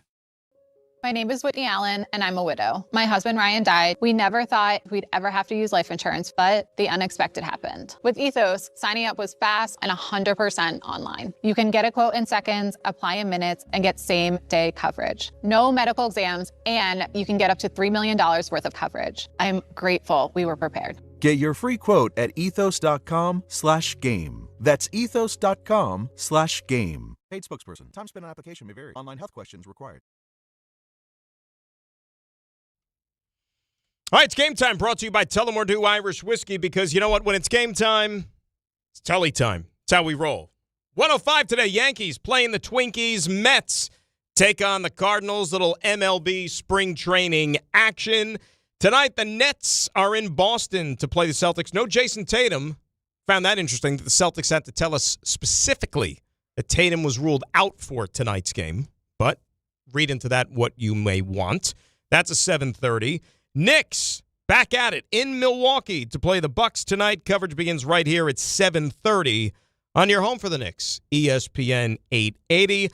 And that was Game Time, brought to you by Tullamore Dew, the original triple distilled, triple blended, and triple cask matured Irish whiskey. Be sure to grab a Tullamore Dew or try the new Tullamore Dew Honey during today's action. Glasses up to enjoying Tullamore Dew responsibly. Before we get to the audio files, real quick, don't you find that a little odd, Bart, that okay, we know that Jason Tatum is practicing. He's scrimmaging with the team. He went and practiced with the G League and all that stuff. But don't you find that odd that the Celtics kind of went out of their way when they put out the injury report for tonight's game? They put Jason Tatum out. I would think a guy who you thought was out for the year coming off of Achilles surgery would be out. You don't list those guys. Until we see him first. He was like, next he's going to be doubtful. Well, that's what I mean. The Pacers aren't putting Tyrese Halliburton on the injury list every game, saying that he's out. We know he's out. And now he's got shingles. Shout out to Tyrese Halliburton. That shingles, that stuff will bite you right in the rear end. Forget about that. That's the last thing you want on your plate. With that being said, let us turn things over to our friend Joseph Leo with a little thing we call the audio files. The audio file. All right, well, since we've done a lot of football today, we'll switch it up a little bit, and we will start. You don't like football? No, just a little more variety. Bart, it sounds like he doesn't like football. Variety's the spice of life. That is, it's true. So we'll start with some baseball, and Nolan McLean. Dan, you love him. Oh, love me some Nolan McLean. He made his first spring training start. So, Nolan, how'd that go?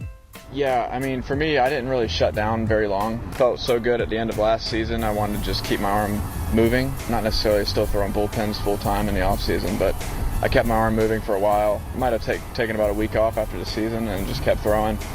And it allowed me to ramp up a little bit faster and pace myself, take more time doing it as well. I light candles every single day and say a few novenas. That when Nolan McLean goes off to that silly World Baseball Classic, that nothing happens. He's doing that? He's doing the World Baseball Classic. Come on, man. I know. What have we learned, man? Who's paid the insurance? Bad Buddy paid the insurance? I don't think Bad Bunny's paying Nolan McLean's insurance. I wish he was, but I mean that ain't going to help the Mets win games this year if something happens to him in the WBC. Somebody got to pay. I can't. That's what I'm saying. Like he was fantastic yesterday. Four innings, one hit, 6 strikeouts, no runs. But you know what? I can't even breathe easy because I got to get this guy to opening day because he's going to be in the WBC. And we have already been snake bit, man. Shh, I can't. We've already Diaz. What have we not learned? Well, think about it. The Yankees. I mean, you got Aaron Judge going to the WBC. I mean, is there a more important player in baseball than Aaron Judge? God forbid he takes one up and in on the hands. I don't even want to say it. Please don't do that. I'm just saying, knock on wood. I mean, better him than Soto. And then Soto's going too. Bad Bunny's paying his, right? Is Bad Bunny paying? No, I don't think so. Bad Bunny only was doing Puerto Rico. Well, he offered to do Puerto Rico, and then baseball told him that he couldn't do that. Why? I don't know. Yeah, but not for Ask Rob Manfred. Yeah, why is that, though? I would think, if Bad Bunny was going to volunteer to pay insurance for any of these guys who wanted to play, I think it's insurance. All the countries that he mentioned at the end of the Super Bowl performance, remember when he rattled off all those countries as it was ending? Every single one of those countries, any player on that team should be eligible if Bad Bunny wants to pick up your insurance. I agree, but baseball apparently doesn't. Damn baseball. Unfair competitive advantage. Amen. More people are playing because more people are playing. Whatever, man. It's not fair. I'm disappointed. Next one, we will stay with the Mets and Carlos Mendoza. Will Nolan McLean be your opening day starter, or is it going to be somebody else? We acquire him, pretty clear that he was going to be pitching at the front of our rotation. He earned it. He spun it. And yeah, I'm excited, and we are all excited. So what you're saying, so what Carlos Mendoza was saying there is that Freddie Peralta is going to be the opening day starter for the Mets. Yeah. Right? All right. Whatever. I still think, in a perfect world, Nolan McLean is going to be the ace of the staff. But if you want to pitch Freddie Peralta game one, that's fine. Over the years, the opening day starter doesn't carry as much weight anymore because the way baseball is gone. Whether it's matchup driven. Well, it's not that it's matchup driven, but now everybody's so careful and, everything happens during spring training where this guy's arm hurts and they shut him down for 2 weeks so that doesn't put him on track for it. Remember, the Mets had so many years now in the last, decade where you had guys like Tyler McGill pitching opening day. You know what I mean? It's just it doesn't mean what it once did because pitchers are just treated differently than they were.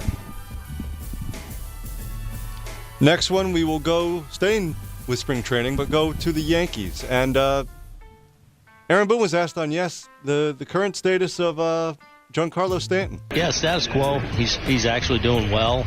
Getting all his work in. Him not being in these games has nothing to do with that. It's just delaying the clock a little bit, especially with a lot of these guys getting the WBC guys getting a lot of reps and stuff. So my plan right now is to have him debut on Tuesday against Panama, and then just normal progression from there. But he looks good. He's doing well, and it's something he's got to deal with and has done a really good job in dealing with successfully. There's been times he's out there where it's not great or not perfect, or he's having a good day or a bad day, and, he's still able to be obviously incredibly productive.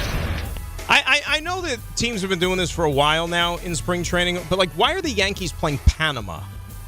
We've already had, games. Warm up for WBC. It's a nice trip, too.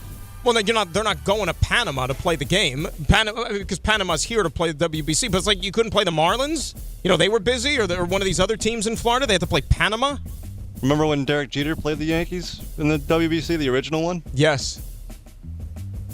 It's that. It's a tune-up. It shouldn't be on the Yankees to make sure Panama's getting a tune-up for the WBC. Is what I'm saying. But it's fun, man. It's international. Is it? It's growing the game. It's continuing to make friends. Who's got it's exciting. Who's taking care of Panama's insurance for some of their guys? Do we know that? No, the government. The government? the canal. It's sponsored by the canal. They just got a sign of the canal on their logo. That's where they put the insurance money, right in the canal, and they shoot it over to the baseball team. Want something delivered? Let the canal get delivered. You know what I mean? There you go. You're in the delivery business, or you were in the delivery business. You know a thing or two how that works. Yeah, man. It's all good. Next one, Joseph. We'll switch gears a little bit, go to the NBA, and Kendrick Perkins was on SportsCenter, and he's got a new title favorite potentially. The San Antonio Spurs are legit title contenders. Legit title contenders. They have a young man by the name of Victor Wembanyama who could be the best player against any other matchup in the league in a 7-game series. They have perimeter defense when you talk about Stephon Castle, a veteran like Harrison Barnes, De'Aaron Fox, a guy that you could go to in the fourth quarter that's shown that he could be clutch, that went toe-to-toe with Steph Curry. I expect this team to continue to trend in that direction, and I also expect this team to possibly go and get the number one spot in the Western Conference, because the only knock that you could have on the Spurs is them not having enough experience, and the only way to cover that and cover for that is have as many playoff games as you possibly can in your home court. When he just said something, I had to do a double take and check. Yeah. Right, just because I'm not obsessing over the Western Conference standings every single day. But when it was they could take the top spot in the Western Conference, they're only one back in the loss column of Oklahoma City. Yeah, no, one game. But Shea Gilly comes back today, so let's see if they can create that separation again. No, but you know what's crazy though? Remember, the first 3 months of the season, Oklahoma City was on a pace. We thought that they were going to maybe top the Warriors record, or they were going to make a run for it. But when they played the Pistons the other day, I mean, that was the B team, right? They didn't have Chet Holmgren, they didn't have Shea Gilly, they didn't have the other Williams, so. When you play a lot of basketball, it's good to have these breaks where guys are a chance to heal up and because you can run them through the ground. Oklahoma City doesn't need a 1 seed either. You know what I mean? To win it again. But dude, San Antonio, the Spurs, they won 11 in a row. I never seen playing the Nets don't hurt.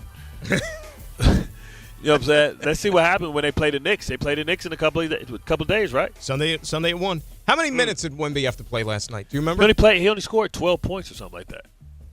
They had to come back against the Raptors. They were down 18 at one Raptors point. play good defense though when they want to. Yeah. Let me see. I just want to see. But it's not like Wemby's putting up these crazy point totals either. 26 minutes he played last night. 26, which is about fair because you shouldn't have to play any more than that when you're going up against the Nets. They got him on that with his feet too. You know what I mean? Keeping his feet healthy. Right. 20. He only took 9 so shots. He's on a minute restriction. He was at 3 of 9 from the floor, but he went to the free throw line 6 times. I mean, it's just like whenever he's near the basket in transition, it's just an easy alley oop. You know what I mean? Or he just when he's around the rim, it takes a while for I think a lot of guys to really adjust to his defense radius. Of course. And I'll tell you, I know the Knicks got to get through tonight's game first, but don't you got a feeling Sunday Wemby's gonna want to put on a show? Nah, because I'm depending on Mitchell Robinson to lean on him, put that physicality on him. Because Mitchell Robinson actually don't need help with him because Mitchell Robinson moves his feet better than anybody. So he switches off on wings and stays in front of him. I want to see if but will Wemby try to take him off the dribble though, or is he just going to try to post from outside? That's not going to work on Mitchell Robinson. He has the lateral quickness to stay with Wemby, no problem. Like I said, he's moving laterally with wings and staying in front of him. So I think Wemby's just going to try and get him moving left to right and shoot over him. But I wonder how many minutes is Mitch going to play? Mitch is basically at most a 25-minute-a-night guy. Most. Well, that matches right up with Wemby because that's what Wemby is. So I'm going to match his minutes with him. But would they extend him a little bit? I'm going double big. Given the opposition, though, would San Antonio maybe kind of loosen the restrictions and let him go out there and play maybe upwards of over 30? Okay. Well, maybe. Mitchell Robinson, you going 26, and we're going to fill in 4 minutes for you somewhere else. So I'll put OG on him. I'm trying to think. Are the Knicks after – I'm just trying to think of what they have after that. After San Antonio. Do they have 2 days off, 3 days off? Just trying to see. Tuesday. All right, Tuesday in Toronto. This could be, by the way, 1, 2, 3. That might be their toughest stretch the rest of the season for the Knicks. The next 5 games. San Antonio, Toronto, OKC, Denver, and the Lakers. So 2 out of 5? That's what you're giving them? I'm saying 2 out of 5 is the minimum that they can be. They should at least win 2 of those. And the 2 toughest are at home, by the way. It's home San Antonio. Well, I don't Toronto. I don't like that because the Stars usually love to play in the Madison Square Garden, put on a show. Home Oklahoma City, and the Oklahoma City game, by the way, is the second half of a back-to-back for the Knicks, and then they go out west at Denver at Lakers. Yeah, those are dangerous games. We talk about battling trying to stay out of that 4 seed. They lose 3 of those, then that's -1 on the Richter scale. Find themselves behind Cleveland. Right, and we talked about it. You still got to go to Oklahoma City, to Houston later in March. You got Boston one more time. So, you got about 6, 7 of these games that are going to be a nice little challenge for you the rest of the way. Last one? Last one here. We'll go back to football. Jared Stillman was on friend of the station, Jake Asman's show, and he had some things to say about the newest addition to the Jets. T'Vondre Sweat is a big, fat, lazy, run-stuffing defensive tackle. So if Aaron Glenn brings him in and says, hey, I want you to develop as a player. I want to play you on 3rd down. I want to play you in the 2-minute drill. I want to play you in passing situations. He's going to be disappointed. If he says, hey, I want you to go be what DJ Reader was for us with Detroit, then I think you've got something there. The problem is the Titans completely overdrafted T'Vondre Sweat in 2024. They used the 38th pick on him. The Rams made a crazy deal to move up to 39 with Carolina for Braden Fisk. And so the Titans took a run-stuffing DT who had just gotten a DUI, and they were having to justify this pick as, no, we think he can develop into a 3rd down type player. We think he can develop into a pass rusher. We think he can basically be Jeffrey Simmons 2.0, which was crazy. And the problem with him being Jeffrey Simmons 2.0 is that he doesn't play like Jeffrey Simmons. That's not really his position. But also the biggest problem with Devondre Sweat is that he's lazy. And so over the 2 years, I think the Titans had seen enough to know that he was really fat, really lazy, wasn't going to fit into what Robert Saleh's scheme, that 4-3 style, would really want. And so if you're looking for a big, fat, run-stuffing DT, Devondre Sweat is your guy. Yes. Thank you. I'll have another. Absolutely. Like, what are we talking about? Like, nobody said anything about him happening to rush the passer. He can push the pocket. Nobody talks about Vita Vea.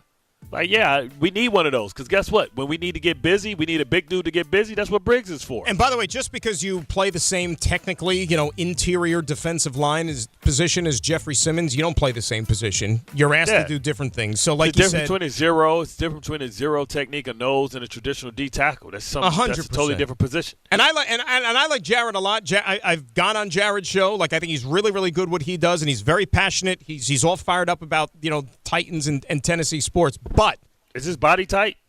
I haven't seen his body yet, with or without. What I'm saying is, we be careful, like throwing stones in the glass house.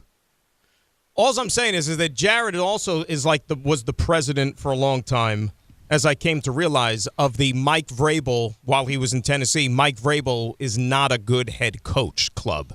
And so he's had to eat a lot of crow this year, obviously, what Mike Vrabel did in New England. Yeah, how did that age, right? Exactly.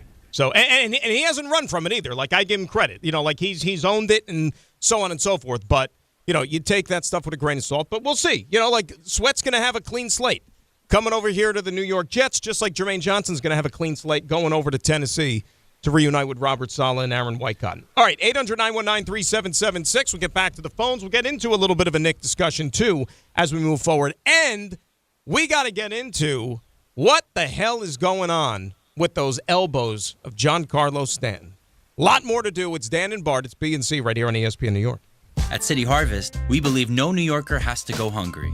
With your help, we're on the road 365 days a year, rescuing over 77 million pounds of nutritious food and delivering it free to millions of New Yorkers, transforming surplus food into sustenance, sustainability, and smiles, rallying thousands of New Yorkers to power a network of nourishment across our city. One day, one meal, and one New Yorker at a time. That's how we feed good. Donate at cityharvest.org. DraftKings Sportsbook puts you right in the middle of basketball's biggest star-driven moments. Bet player props, bet live, and when a game turns fast, DraftKings has your back with early exit. If your player gets injured anytime in the first half, your bet stays alive. And once it settles, you still get paid in cash. That's built-in protection for star-driven bets. Backed by DraftKings. Download the DraftKings Sportsbook app and use code WHSQ. New customers bet just $5, and if your bet wins, you'll get $200 in bonus bets instantly with code WHSQ. In partnership with DraftKings, the crown is yours. Gambling problem? Call 877-8-HOPE-NY or text HOPE-NY 467-369. 21 plus, New York only. Eligibility and restrictions apply. Bet must win to receive bonus bets which expire in 7 days. Minimum odds required. For additional terms and responsible gaming resources, see dkng.co/audio. Limited time offer. March is here, and the madness is underway. Schweppes offers above-the-rim refreshment and is proud to sponsor the Big East Conference. Take a break from the action with a Schweppes seltzer. Enjoy 7 refreshing flavors, such as black cherry, lemon lime, cranberry lime, and strawberry mango. Each Schweppes seltzer flavor provides a perfect touch for any occasion. Schweppes, a sparkling tradition since 1783, and the perfect way to elevate your everyday refreshment. Stop by your local food bazaar to get your favorite Schweppes seltzer for a slam dunk experience. If you've been injured in an accident that wasn't your fault, then you need a lawyer who knows New York's unique personal injury and workers' compensation laws. At the Parisman Firm, they have decades of experience handling all types of accident cases and a proven track record of delivering huge results. Their team has already recovered nearly $1 billion for injured New Yorkers. From construction to car accidents and slips and falls, they've got you covered. Call the Parisman Firm now at 718-WORKERS, where your case is their cause. Get the justice you deserve today. Hey, it's Alan Hahn. Rings End is your locally owned Benjamin Moore retailer. They're your store for quality with a full line of brilliant and durable Benjamin Moore paints. They're your store for inspiration with thousands of colors and a variety of sheens. And Rings End is your store for expertise with one-on-one advice for contractors and homeowners. Insist on Benjamin Moore paint from Rings End because the gorgeous color you love can't be matched in another brand of paint.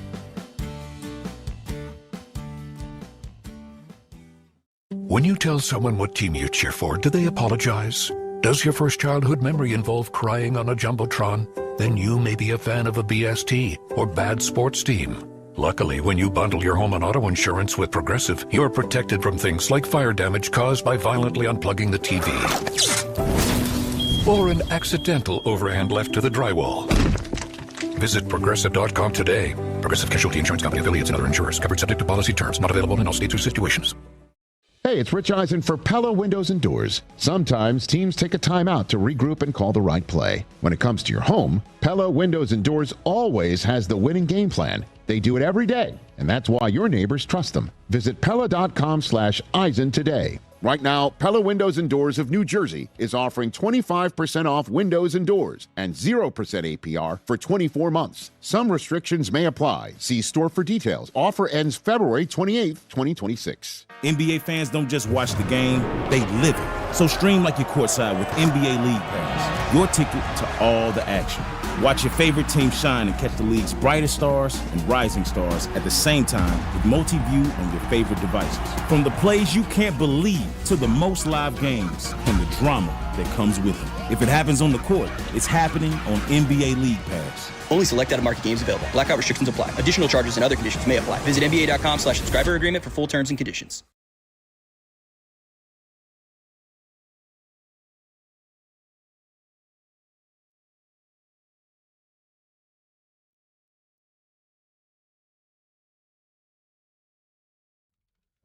New York soccer fans, are you ready? Saturday, March the 7th. That is a week from tomorrow. New York City FC opens the season at home against Orlando City. Kickoff is set for 2:30 at Yankee Stadium. It's an Eastern Conference matchup you don't want to miss as New York City FC returns to the Bronx. Be there when the boys in blue take the field for the first time this season at home. For your chance to be there in person, enter right now at ESPNNewYork.com or through the ESPN New York app. Joe Leo's going to pick a winner personally. Tickets are available right now at Ticketmaster.com/NYCFC. Would you know how to pick a winner? Like if they said, Joe, you got to pick a winner? Draw a name out of a hat? Yeah. But, I mean, from an app standpoint, I don't think you'd be able to do that, right? No. Yeah, I would have no idea. That's above my pay grade. When it comes to the technology stuff, I couldn't do it. 800-919-3776. Bart, let's go back to the phones. Let's say hi to Derek. He's calling from Hillside. That is in New Jersey. He's up next here on ESPN New York. Derek, how are you? What's going on, guys? I'm good. How y'all? What's up, D? What's going on, Bart? What's going on, guys? What up? I wanted to talk some football with you guys. Bart, expertise, man. I want to first thank you for y'all, both of y'all, and analyzation on Sonny Styles. I've been big on Sonny Styles the whole time. I've been telling people he's better than Arvell Reese based off me being a Michigan fan watching Ohio State throughout the years. What would you say if you? I'm a Titans fan, so I'm out on that. Y'all just was talking about Devondre Sweat and the Jermaine Johnson trade, but for the Titans at number 4, what if you were the GM? Are you taking Love or Bain? I just want to know your expertise on that, Bart. Thank you, guys. If I'm who? Love or Bain? Right, if for number 4. If you're the Titans, are you taking Bain or Love? Man, I understand the Love. When I see Love, I don't see Bijan Robinson. You know what I'm saying? Like, I see a good back. I just feel like you can get good back so many different places, man. I don't know. I'm thinking about positional awareness. Like Love, I see Love out of the top 10. So I'd rather go with Bain if I'm the Titans to be able to get some value at the position, man. Just because getting to the pass is the main thing. And if you're going to put him opposite of Jermaine Johnson, you know what I'm saying? Well, you know what's funny about Jeremiah Love, again, like he's a guy, and I know he plays the running back position, but there are certain so-called, talent evaluators with this draft that think that Jeremiah Love might be the best player in the draft. Pound for pound. Pound for pound. But weren't you talking about that yesterday before I got in, you and Dave, about, Jeremiah Love and how low is too low or how high is too high to take a running back? I'm saying about Caleb Downs. Yeah. Right? Like, I mean, because again, like if he's the real deal, I know it's a running back, and God forbid, you don't want to invest in the whole Saquon argument once upon a time, taking him second. But But when you see Jeremiah Love, do you see Bijan Robinson? Can he catch the ball like that? Is he? You know what I'm saying? Well, it's different once you get to the next level too. No, but what I'm saying is when he was at Notre Dame, do you see that? You know what I'm saying? Do you get that? I mean, I've seen Love play, but I don't see like the route running, the Christian McCaffrey. Well, let's tell it like it is, and this is why I bring up again the next level. Was Bijan Robinson as a rookie the finished product he is right now? You know what I mean? It took him a couple of years to really, okay, now we know what all the fuss was about. I mean, I don't know, man. I wouldn't do that. I know the running back. Listen, you want to be able to do something with.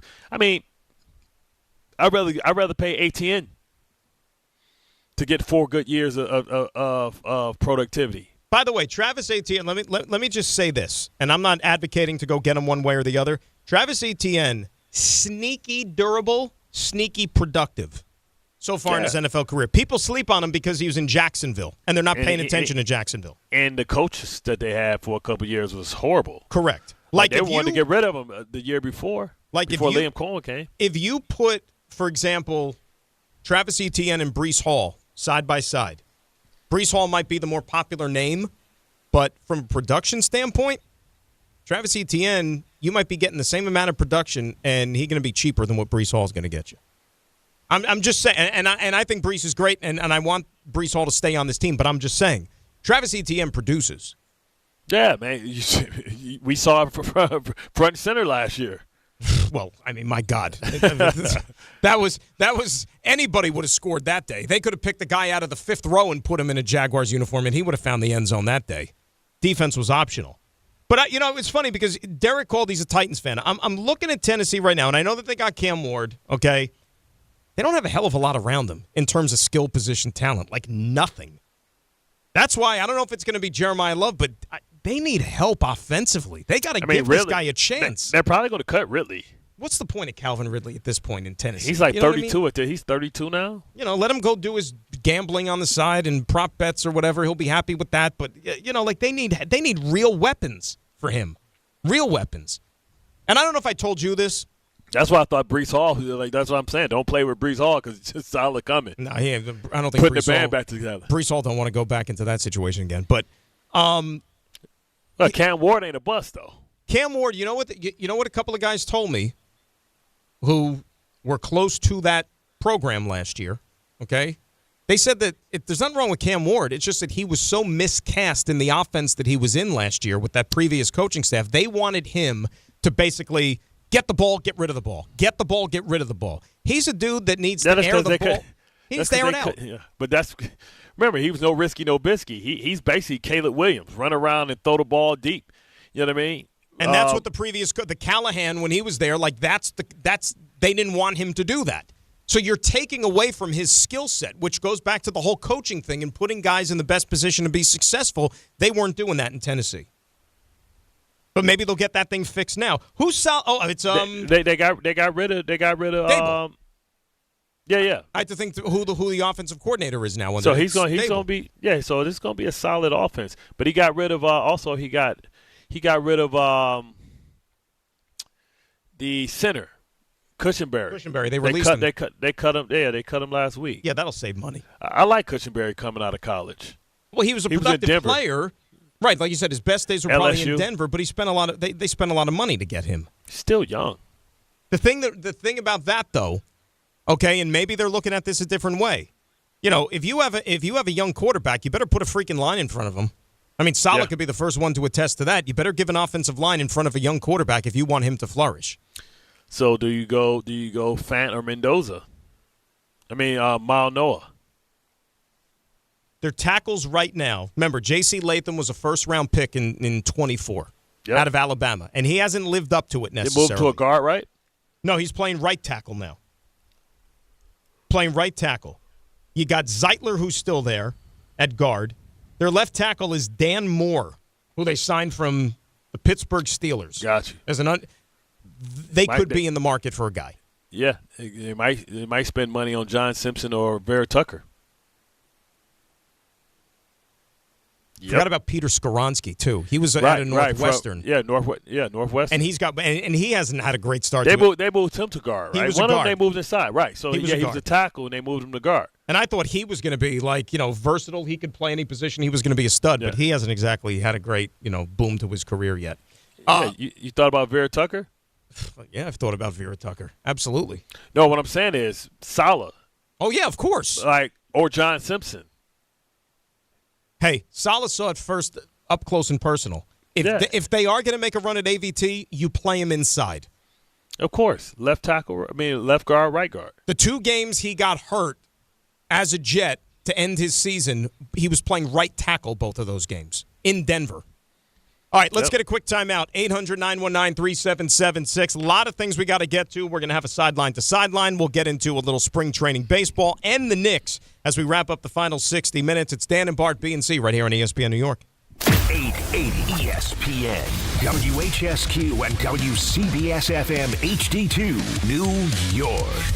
A Good Karma Brands radio station. Prizes, flyaways, even cash money. You want it? We've got it. Find a list of all contests and official rules by visiting ESPNNewYorkContests.com. That's ESPNNewYorkContests.com. This is Rick Brunson, the assistant coach from the New York Knicks. I'll be driving to our games this season in style in my new Jeep Gladiator from Princeton Jeep. My friends at Princeton Jeep gave me all-star treatment, and you can expect the same thing. Just mention I sent you, and they'll treat you like family. Princeton Jeep has tons of inventory and great deals on new vehicles. Visit Princeton Jeep at 1045 State Road in Princeton, New Jersey, or online at PrincetonJeeps.com and tell them Rick Brunson sent you.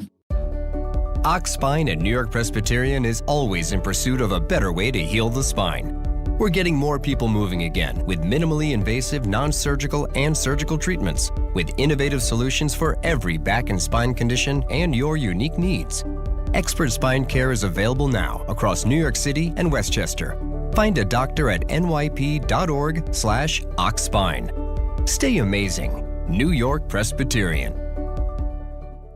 Evan Cohen here. In life, as in sports, the pros make it look easy. That's why pro golfers like Jason Day, Ben Griffin, and Patton Kazire trust the pros in lawn care. True Green. They have the experience and expertise to give you a lawn worthy of the PGA Tour. And since True Green does the work for you, you get more free time, or more tee times. So stop stressing over your lawn and start loving it. Sign up now at TrueGreen.com because nobody makes it easier to get a golf course quality lawn than True Green, the official lawn care treatment provider of the PGA Tour. I'm Boomer Esiason. My mom died from cancer. She was only 37 years old. She didn't have life insurance, and that was devastating for my family. That's why having life insurance is so important to me. Ethos makes it fast and easy. Get a quote in seconds, apply in minutes, and get same-day coverage. You can get up to $3 million in coverage with no medical exam. Get your free quote at ethos.com/play. That's ethos.com/play. Paid spokesperson. Time spent on application may vary. Online health questions required. Bart Scott. What the hell? Chris Carlin. Take a hike. We're good. This is Bart and Carlin. Buckle your chin strap. We about to bang. On ESPN New York and streaming live on YouTube. All right, we roll on. High noon. Hour number trace. Right here on a Friday, it is Dan Grasso, Bart Scott. It is B&C on ESPN New York at 800-919-3776. And Bartholomew, it just so happens to be the third hour of the show. It happens to be high noon, but what else do we like to call this hour? The Power Hour. Hour.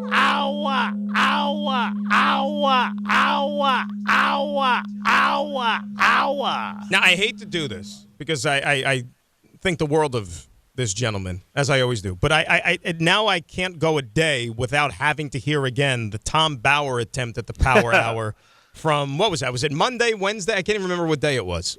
Wednesday, maybe? We'll cue it up for you. Here you go. Here was Tom Bauer's attempt on Wednesday. Man.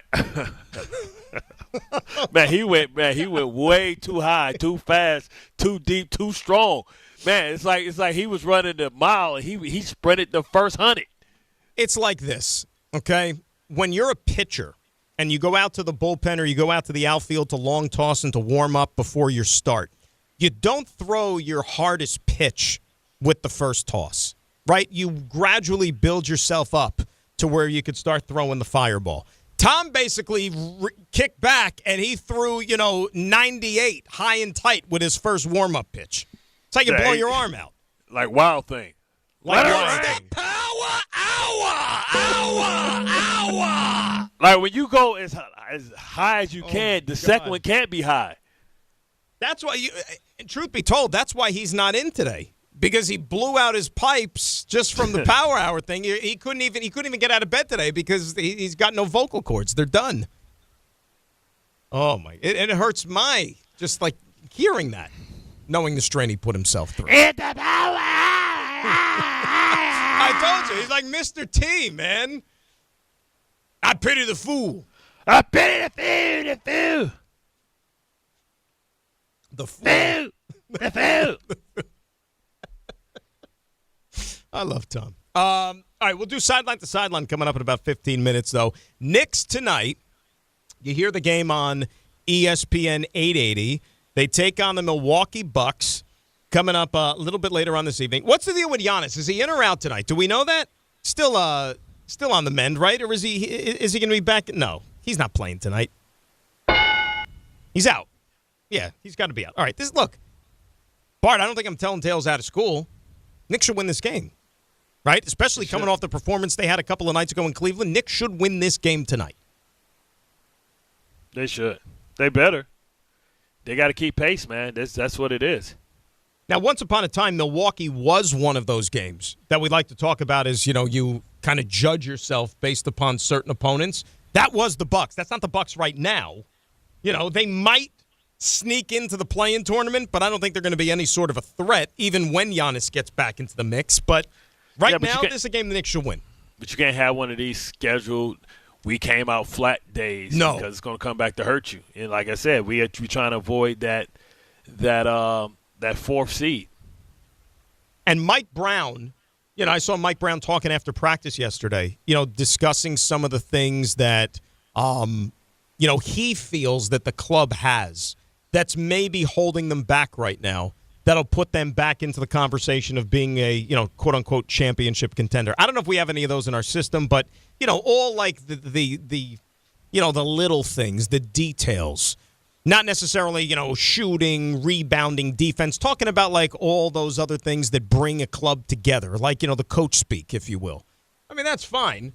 Like, really and truly, I hope that every club would have those characteristics part of their DNA, but you still got to go out there and you have to execute. And, anybody who watches the Knicks still has that taste in their mouth from what they last saw against the Cleveland Cavaliers the other night, which was, let's be honest, it was awful.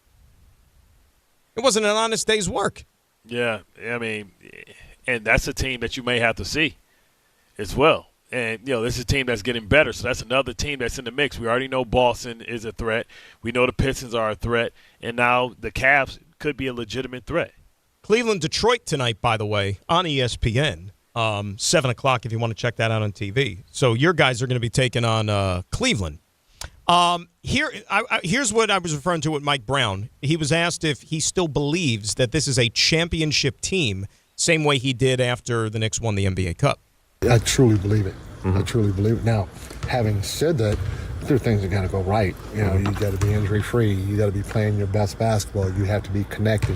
The things that I talk about, you got to sacrifice. If you have guys on your team that aren't sacrificing, you could be in trouble because that will mess with your connectivity, which is huge. You got to have a competitive spirit. You got to want to compete every night. And you got to believe. You got to keep believing. Even when things are going bad, even when you go through stretches of 2-7 or 2-9, you got to believe not just in the process, because it is a process, but you got to believe in each other. And then at the end of the day, in anything you do, starting with me, everybody has to be held accountable. Well, first of all, what's he going to say? Like if he's asked the question, hey, Mike, do you think this is a championship caliber team? What if he says, nah, I don't think so? Nah. They're like, tips. Yeah. Sorry. No, I was the guy that they brought in here because, they thought that the coach was the problem last year. So, no, I don't think they're a championship team. But we are an NBA Cup team. We are an NBA Cup team. We have the connectivity for that. But, no, not with a championship. Like this, like to me, that's great. This is all nice to hear. But we've talked about it all season, Bart. Like, the Knicks are not going to be really and truly evaluated, and along with this coach, until we find out what happens in the playoffs. Yeah, I mean, and not early playoffs, No. deep in the playoffs. Called conference finals playoffs. You can't bow out any earlier than the conference finals if you're sitting here and thinking that this season was anything close to a success. Anything close to it. I mean, it's a catastrophic failure because Cat's on the way. I mean, I think you break in case of emergency, break glass, and I think then that means you have to you got to go get Giannis. Well, that's what's going to happen in the summertime if the Knicks fall short. I can't allow myself to go there. But if this team bows out in the second round, I mean, all bets are off. All bets are off as to what the moves that are going to be made again come the offseason. Like, really and truly. You could be talking about a coach that could be one and done. You could be talking about a massive roster shakeup. I mean, who knows? And that's why I still, when push comes to shove, I know that this team is flawed. Like, I get it. You don't love it entirely. But I still think if you're asking me, is this a team that's going to find itself in the at least Eastern Conference Finals? I got to say yes.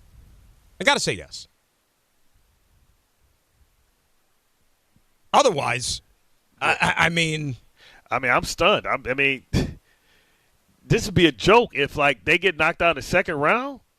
Especially if Jason Tatum doesn't come back for Boston, even though they've done a great job. Spike Lee will cry. We might lose Spike. Coronary. Right there. Right next to Tracy Morgan in his lap. By the way, I watched Tracy Morgan's new show. Darrell Reeves. Wearing the old Darrell Reeves jersey. Right. Man, he moving real stiff, man. Jeez. Now, let me tell you something. I thought it was funny. I actually thought it was funny. I thought he played it well, and Harry Potter's and the other guy in the show. Or the guy who played Harry Potter, grown-up Harry Potter now. I call people by I call people by the character I most remember. Right, what's his name? Ralph Macchio. He's the Karate Kid. He's the Karate Kid. That's the axe he has to bear, but it's not a bad one either. But no, I thought it was a funny show. Anyway, aside from that, I just can't. I can't see. Now, do I think that this is a championship caliber team? No, I'm not going to go as far as Mike Brown said, because when I look at this team and I've watched enough of them all year, I don't think they have what it takes to win a championship. And especially when you then factor in those teams in the Western Conference, they're better than the Knicks.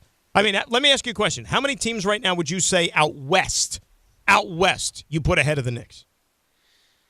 Out west? Mm-hmm. Man, I would say just because Jokic is so dominant, I would say them because they're going to get Aaron Gordon back and their defensive rating is going to go through the roof. I would say OKC. I don't know if I'll put OKC. I don't know if I'll put Ant-Man above them, though. No, I wouldn't. What about San Antonio? Oh, yeah, San Antonio for sure. That's 3. I'm not putting Houston there yet because I don't trust them. Yeah. They got to figure out not having Van Fleet is killing them. You almost forget about him, he just hasn't been part of the picture. You just you forget that he's even there. He got hurt so early. Who else? That's what I'm not putting the Lakers there. Sorry. Nope. That's a bad mix. They'll go out there and they can wow you on any given night, but consistently that's not a championship. I may be tripping about Minnesota though. Minnesota could be. Well, here's the thing about Minnesota, though. Minnesota's made it to the last 2 Western Conference Finals, but are they a championship team? Especially out, all right, how about this? Let me ask it to you this way. Minnesota healthy. If Minnesota was in the Eastern Conference, do you give them a better chance of getting to the finals? Of course. That means we're saying a lot about San Antonio, and they're unproven. I think you still, I do. Yeah. If you say that about San Antonio, then you also got to say it about your team, because your team hasn't won a round in the playoffs yet, with this group. Yeah, that's you're right. But that's what the playoffs are for. That's when stories take shape. But I think 3 teams out west you also put ahead of the Knicks, and in the Eastern Conference, it's only fair you got to still say Detroit right now. So. At the beginning of the year, what were the Knicks at the beginning of the year? Were they 4th in terms of championship odds? They were 4th, right? Because it was Oklahoma City, Denver, and Houston that were ahead of them. And then the Knicks were the first team in the Eastern Conference, so they were 4th. How have things changed over, 60 games? I think maybe they drop down only one spot, right? Because I think if you were like doing those odds right now, I think you would have the Knicks. I personally couldn't have them any higher than 5th to win a championship in the NBA. First of all, I didn't realize Joe Leo worked every day this week. Is that common? Well, I mean, he's a very industrious fellow. Except for Wednesday. He didn't work. You didn't work Wednesday? No, that was my day off. I feel like he worked the graveyard shift. Well, because Joe Leo was living in a hotel for 3 days because of the blizzard. They just did that so you can change your underwear. That really wasn't a day off. That was a maintenance day. Joe Leo made Home Alone 3, stuck in New York, and he was living at the hotel. He was The Shining. Causing hijinks and all that stuff. He was The Shining. Red rum, red rum, red rum. I was just talking to him about that earlier. I was like, how was the hotel experience? He said it was good. It was a quality establishment. Room service? I didn't have the you-know-what to order room service. I think you got to go room service. You got to eat. You got to bill it to John, bro. Like, come on, man. You did them a solid. This train wouldn't have been on the tracks. What, are you going to munch on the free bars of soap that they got in the bathroom? Like, you got to eat, like real food. Call the kitchen. Have them send up some, chicken fingers or something. I went to the bodega, got a chopped cheese. It did its job. You ever do the chopped cheese, Bart? That's good stuff. I've never had that. It's cheese. basically a minced salad, whatever you do, you just chop it up so small that it don't matter. It's like pre-digested food. Like I didn't know up until like a couple of years ago what a chopped cheese was, and it was you guys that turned me onto it. And it's like I almost look at it as like a cheesesteak, like a chopped up cheesesteak, but it's hamburger. It's a burger, but it's smaller. Cheesesteak style. Yeah, it's a burger chopped up, but it's like in cheesesteak form. You know where I actually had one? It's a loose hamburger. City Field. They have them at City Field. Yeah, those are all right. Yeah, it was good. But that's what it is. It's like if you close your eyes, like to me, I thought I was eating a cheesesteak the whole time. But it's hamburger meat instead of like the steak meat. You know what? It gets the job done. Like in Detroit, we have what you call it's called a loose hamburger. It's basically like imagine taco meat without putting any taco seasoning in it. That's exactly what it was. It wasn't that. Thank you. It wasn't ground beef without the taco sauce. Exactly, because but the taste, it almost tasted more like taco-ish type stuff than even like cheesesteak. At least to me, like the one that I was eating. But nothing wrong with. Look, bottom line, you put some meat, you put some bread, some cheese. It's gonna work. It's gonna get the job done. You know what else is gonna get the job done? A little thing we like to call sideline to sideline.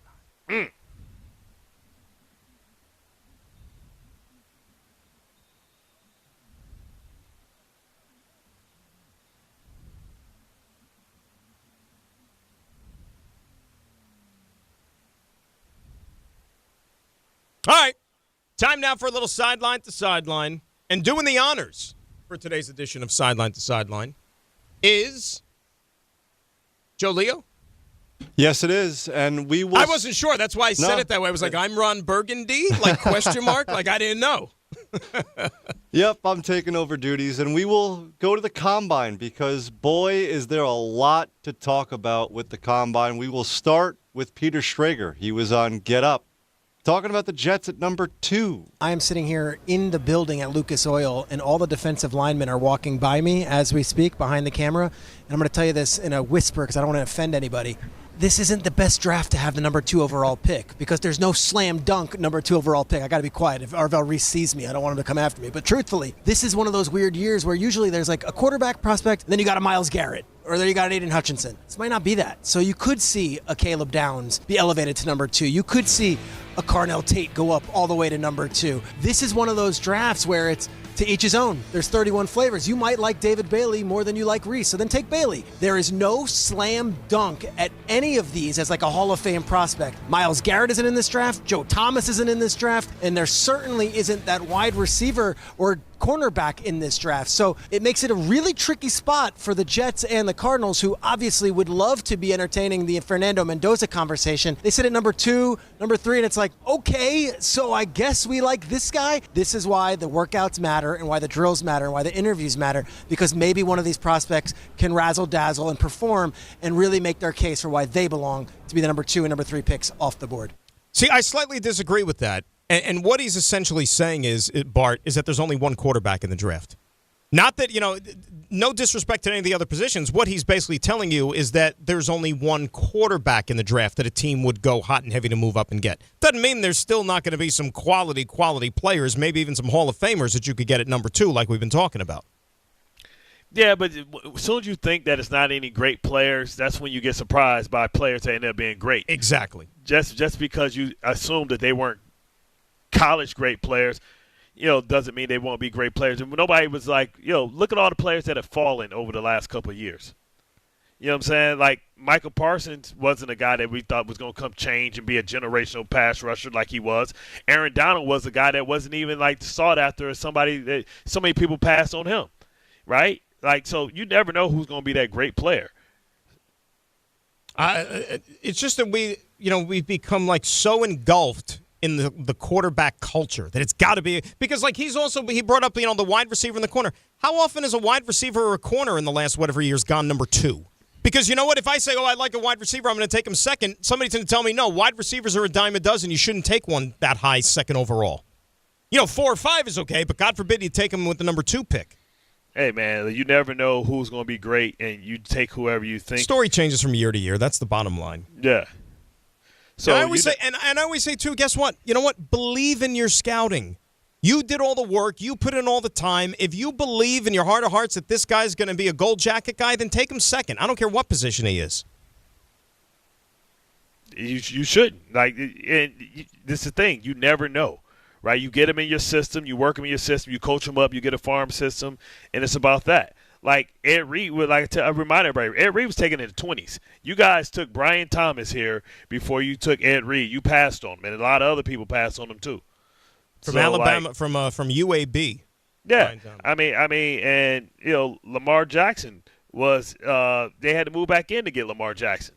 So miss me with that, right? Did anybody think Lamar Jackson was going to be good? No, he was going to be a running back. I thought Josh Allen could throw accurately. Yeah, you want that one back.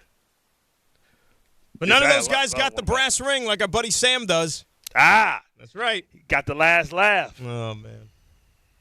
What team did he win that for? Was that the Jets? No. The Jets get an honorary pennant. You know what I mean? They get invited to the party over the summer. They gave him his free pass into the league, and now he took it the rest of the way. Next one, we'll stay with the Jets, and Darren Muji was talking about the Jets quarterback situation. We're having discussions about the quarterback position every day. I was actually talking to Frank this morning, and it's myself, AG, Frank, Billy, and just discussion all the different options and the opportunities we may or may not have. But for the time being, Justin's in all of those conversations, so we'll see where that goes as we go through the process. Look, I don't want to spoil the party, and I think you'd agree with me on this one. There's a better chance that Sam Darnold's on the Jet roster next year than Justin Fields, as far as the quarterback room is concerned. Who? Sam Darnold. It's a better chance that he's on this team than Justin Fields. Justin Fields is not going to be on this team next year. But I mean, he's not going to come out and say we have no use for him because he wants to keep their options open. Because in a perfect world, I tell you what, they want to unload him.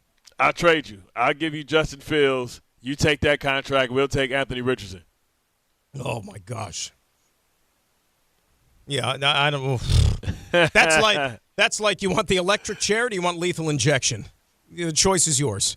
Well, I mean, you know what? That's essentially the stuff you hear coming out of Miami, right? Because they're actually holding out hope that there is going to be some way, some tiny chance that there's going to be a team dumb enough to take the Tua contract off of their hands with the Dolphins. Ain't nobody doing that. It is still going to kill them on a dead cap. But that's my point. They still have to hold out hope and publicly come out and say, oh, yeah, all these things about Tua because they're praying that somebody would actually, trade for him. But it's not going to happen. Because everybody know what you got to do. Just like everybody know what you got to do with Kirk Cousins. You just got to outright release him. That's it. Next one, we'll go to the quarterbacks. And one of the quarterbacks that could potentially be linked to the Jets, Ty Simpson, he met with the team. So how'd that meeting go, Ty? It was great. Just talking ball, getting to know each other. Coach Wright is a great human being. Coach Glidd is a super juiceful guy.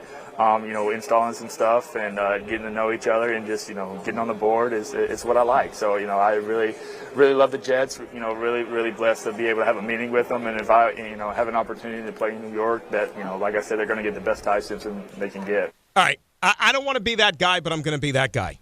All right, and I don't want to pin this all on Ty Simpson because he's one of many that I've heard make this mistake now already.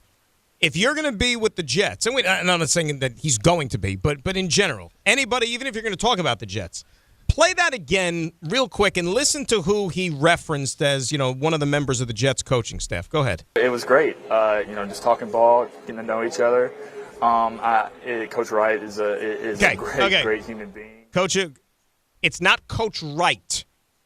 Okay, he's not one of the Wright brothers. It's Reich, Frank Reich. If you want to be a part of a team, they say like the combine's like the job interview. Frank Reich. Find out the coach's last name, okay? Because Wright and Reich are two different things.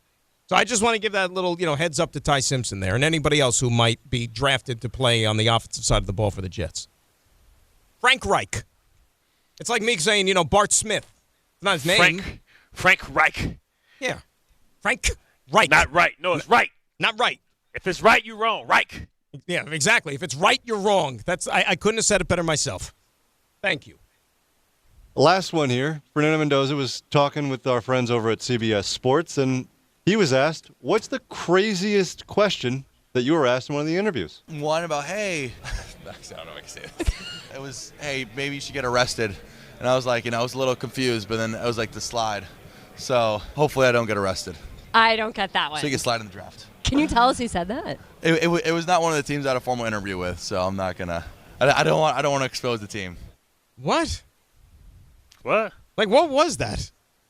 So, I don't know. Clue me in, because I didn't understand what the hell they were talking about. One of the teams who he had a conversation with, not a formal interview, asked him if you could get arrested so that he could slide in the draft. Oh, to I them. see what you're saying. I got you. So it might have been the Jets. Was he talking to a black player? No, it wasn't a. No, it wasn't. It wasn't a player. It was a team. Oh, like that's so. what A team I'm was saying. joking around. Get arrested so he can drop. Yeah. All you gotta do is do the Larry Tunsil, bring out the weed. No, that's gas cool mask now. in the mail. Yeah, ain't nobody tripping on that. Yeah, but you know what though? Think about this world we live in right now, with like AI and stuff like that. AI, yeah, you can do that. Oh, what if somebody do that and they think it's real and they get investigated? It was AI. You get somebody from like who works, some social media sleuth for one of these teams, and you can have them plant a picture online of any player doing something they shouldn't be doing, which is maybe going to hurt his draft stock, and then fall right into their lap. That's evil. Squeezing somebody's butt, smacking a girl on the butt just walking down the street. Like, oh no, we can't take that. That's evil. You don't want to do something like that. All right, Joseph, good job. Good sideline to sideline there. 800-919-3776. When we come back, I got to ask Bart the question if he's ever had a problem as a professional athlete opening up a bag of chips, because apparently that is a case now with one of our big athletes in this town. It's Dan and Bart. It's B&C right here on ESPN New York. DraftKings Sportsbook puts you right in the middle of basketball's biggest star-driven moments. Bet player props, bet live, and when a game turns fast, DraftKings has your back with early exit. If your player gets injured anytime in the first half, your bet stays alive.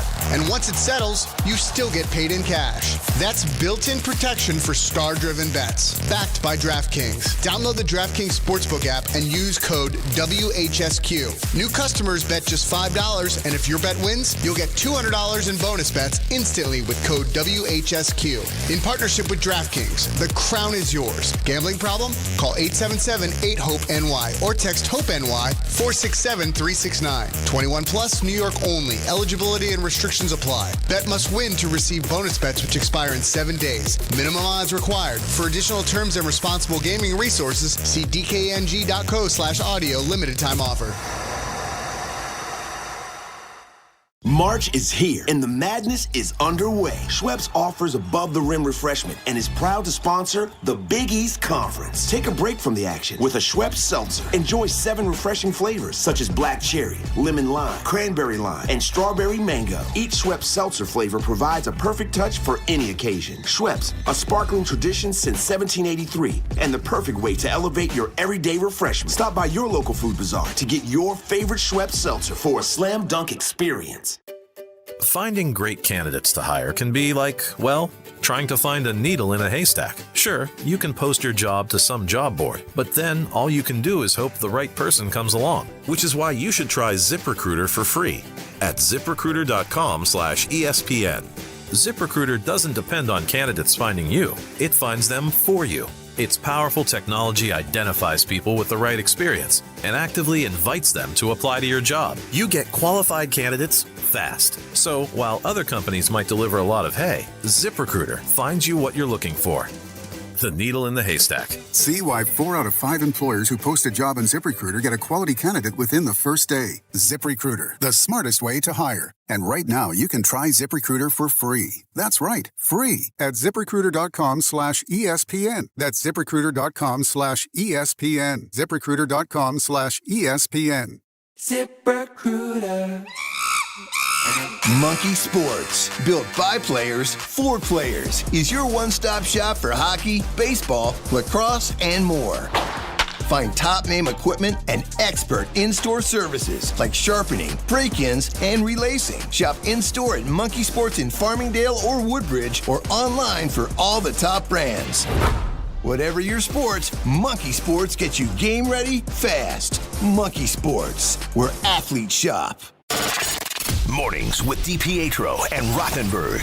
There was a real thought that Aaron Glenn might get fired. I mean, I think Muji has done enough to stick around, pick the next head coach. Well, we've kind of had a flip of the hierarchy, right? Because it felt like when it started with these two, it was Glenn and Muji is kind of along for the ride. Now it feels like Glenn has completely lost favor with everyone, and Muji is the guy in charge.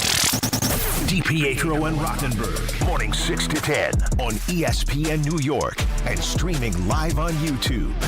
There are a lot of reasons why people buy at Ramsey Mazda. It's their selection, it's their customer service, and it's their savings. Lease a new 2026 Mazda CX-50 2.5 S Select all-wheel drive for $219 for 33 months. Or buy with 1.9% APR financing for 36 months. Start shopping now at RamseyMazda.com. Choose wisely. Choose Ramsey Mazda. Call 833-853-2970 for lease details. VIN TN466016. MSRP $32,010. Zero security deposit. APR $28.60 per month for $1,000 finance. Ends 3/2/26. Hey, it's Rich Eisen for Pella Windows and Doors. Sometimes teams take a timeout to regroup and call the right play. When it comes to your home, Pella Windows and Doors always has the winning game plan. They do it every day, and that's why your neighbors trust them. Visit Pella.com/Eisen today. Right now, Pella Windows and Doors of New Jersey is offering 25% off windows and doors and 0% APR for 24 months. Some restrictions may apply. See store for details. Offer ends February 28th, 2026. Rich Eisen here. For small businesses, every hire counts, and so does your time. Hiring can quickly become overwhelming, from sorting applications to figuring out who's truly qualified. That's where LinkedIn Hiring Pro helps. It streamlines the process so you can focus on connecting with the right candidates, not managing the noise. Hire right the first time. Post your job and get $100 off towards your job post at linkedin.com/Eisen. That's linkedin.com/Eisen. Terms and conditions apply. This is a test of the emergency alert system.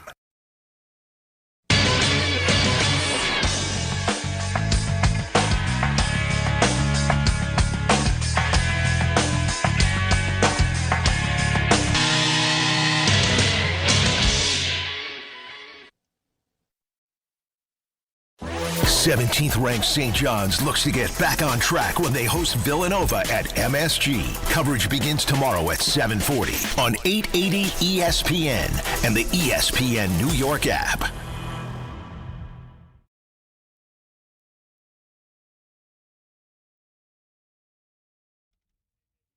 See Don, Hahn, and Rosenberg live from the Irish Exit at Moynihan Train Hall on Friday, March 13th, before the semifinal round of the Big East Tournament. It's just a couple of weeks away. We are steaming towards March Madness. Stop by Before heading into the Garden or before your commute home, Don, Hahn, and Rosenberg live from the Irish exit at Moynihan Train Hall, starting at 3 p.m. Friday, March 13th, just steps away from Madison Square Garden in Penn Station. It's brought to you by Schweppes Above the Rim Refreshment.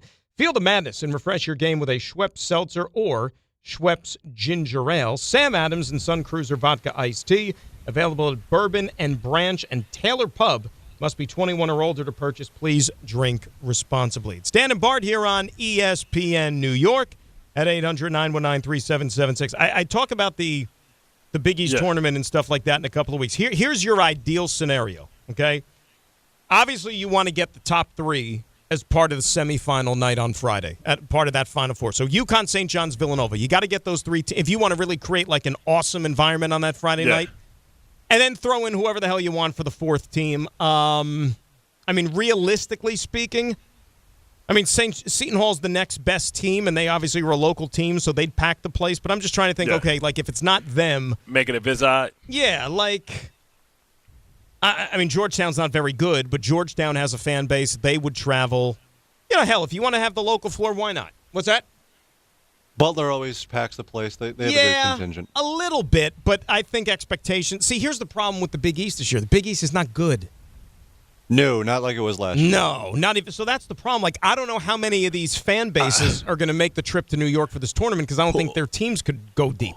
Who's the old ass team that got like 20, 30-year-old players on their squad that's going to show up to the tournament this year and ball out? Well, they got a lot of teams like that across the country. That's what I'm saying. That's basketball. Either you got young stars that one and done, or you got these old ass teams that's winning, like, and none of them are going to go to the league. That's the funny part. Yeah, and it's how much money can you get? I mean, you got guys like, for instance, like Bediako with Alabama. There was even a guy a couple of weeks ago, who now all of a sudden is like seeking eligibility, but he like last played in college, or it came out in 2020 in the NBA draft. Like, what are we doing? He should have came out with Ant-Man. They was in the same draft class. Hey, Leo, you got that? You still got that Outcast, man? Because like when you say something, it sounds better when they got like a little music underneath it. He's looking for it right now. Oh man, you just had it on the button. By the way, I wanted to say this. I forgot to say when we were doing the sideline for sideline. Yeah. You want a little salary cap update for the upcoming season? Sure. I'll ask you. How about this? So last year, salary cap in the NFL was $279.2 million. Oh, yeah, it's going to 305. 301.2. Yeah, man. So up $22 million. That's why you can afford it. That's why you can get. That's why Lamar Jackson get this cheese and be $63 million annually and still get it. Leo, you still looking for the soundtrack, man? Oh. $301 million. Man, that is a nice chunk of change right there. I was born 10 years too late. Yeah, but you did okay. Yeah, but, man, like, come on, man. Even Scrubs, like, it's like when Dellavedova got played, the people was like, what, Dellavedova? Yeah, Matthew Dellavedova. How about St. Mary's? Shout out St. Mary's. And I forgot the other dude that got $100 million for, like, Washington. You was like, what the hell? The guy's No, it was the Washington Wizards. He got $100 million. It was like, who? Well, think about what Chandler. They had to give it Porter or somebody like that.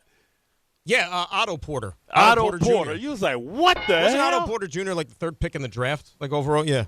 Chandler Parsons got paid a ridiculous amount of money and then like got hurt and he never played. never seen him again. Never seen him again. Yeah, but your contract was good with the Jets. But bro, bro, back then that was huge money. But what I'm saying is inflation is like in 10 years, like it's jumped. It's light years before inflation.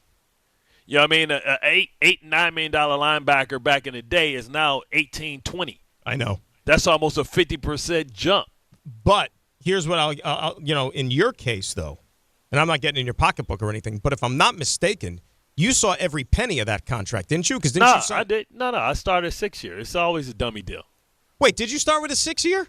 It was a 6-year before. You know what I mean? It was a dummy deal. The last few years you put on there is fake, so it can be prorated. So what did you say? Your contract with the Jets, the one you signed in 2009, was for how many years? 6. And you played 4. Tore my toe up, yeah. I don't remember that. I thought it was only I didn't know it was 6. I thought it was a 5-year deal. Of course you wouldn't remember because you wasn't counting it. That's true. You were. That's a good point. Same thing. They do the same thing with Dave. Dave didn't finish his. He went to New England. But let me do this, man, because before I forget, because when you mess up big, you gotta make up for it. Sure. Big, right? So I got my little Costa Rican cutie, my little boo out there in Costa Rica that listened to us and hold us down. It was her birthday, man. Louisiana is the only Costa Rican listener that we have, and she's listening right now. And I want to tell her, listen, my bad. Happy belated birthday. Thanks for always holding the show down. Me and Creasy Bear, you know what I'm saying, a.k.a. Fat Buddha, you know what I'm saying?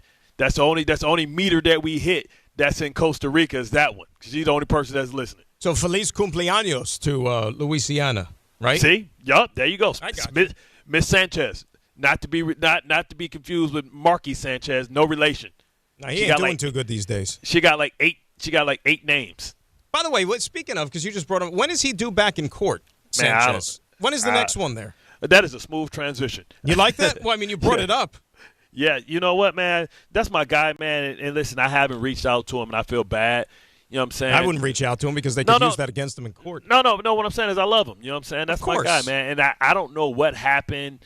He lost his job. He was one of the most he was a rising star when it came, to what he was doing. He was on the third squad. I thought he was going to be able to be the second squad when Brady's done. I thought he would be able to fight for like the number one spot for Fox.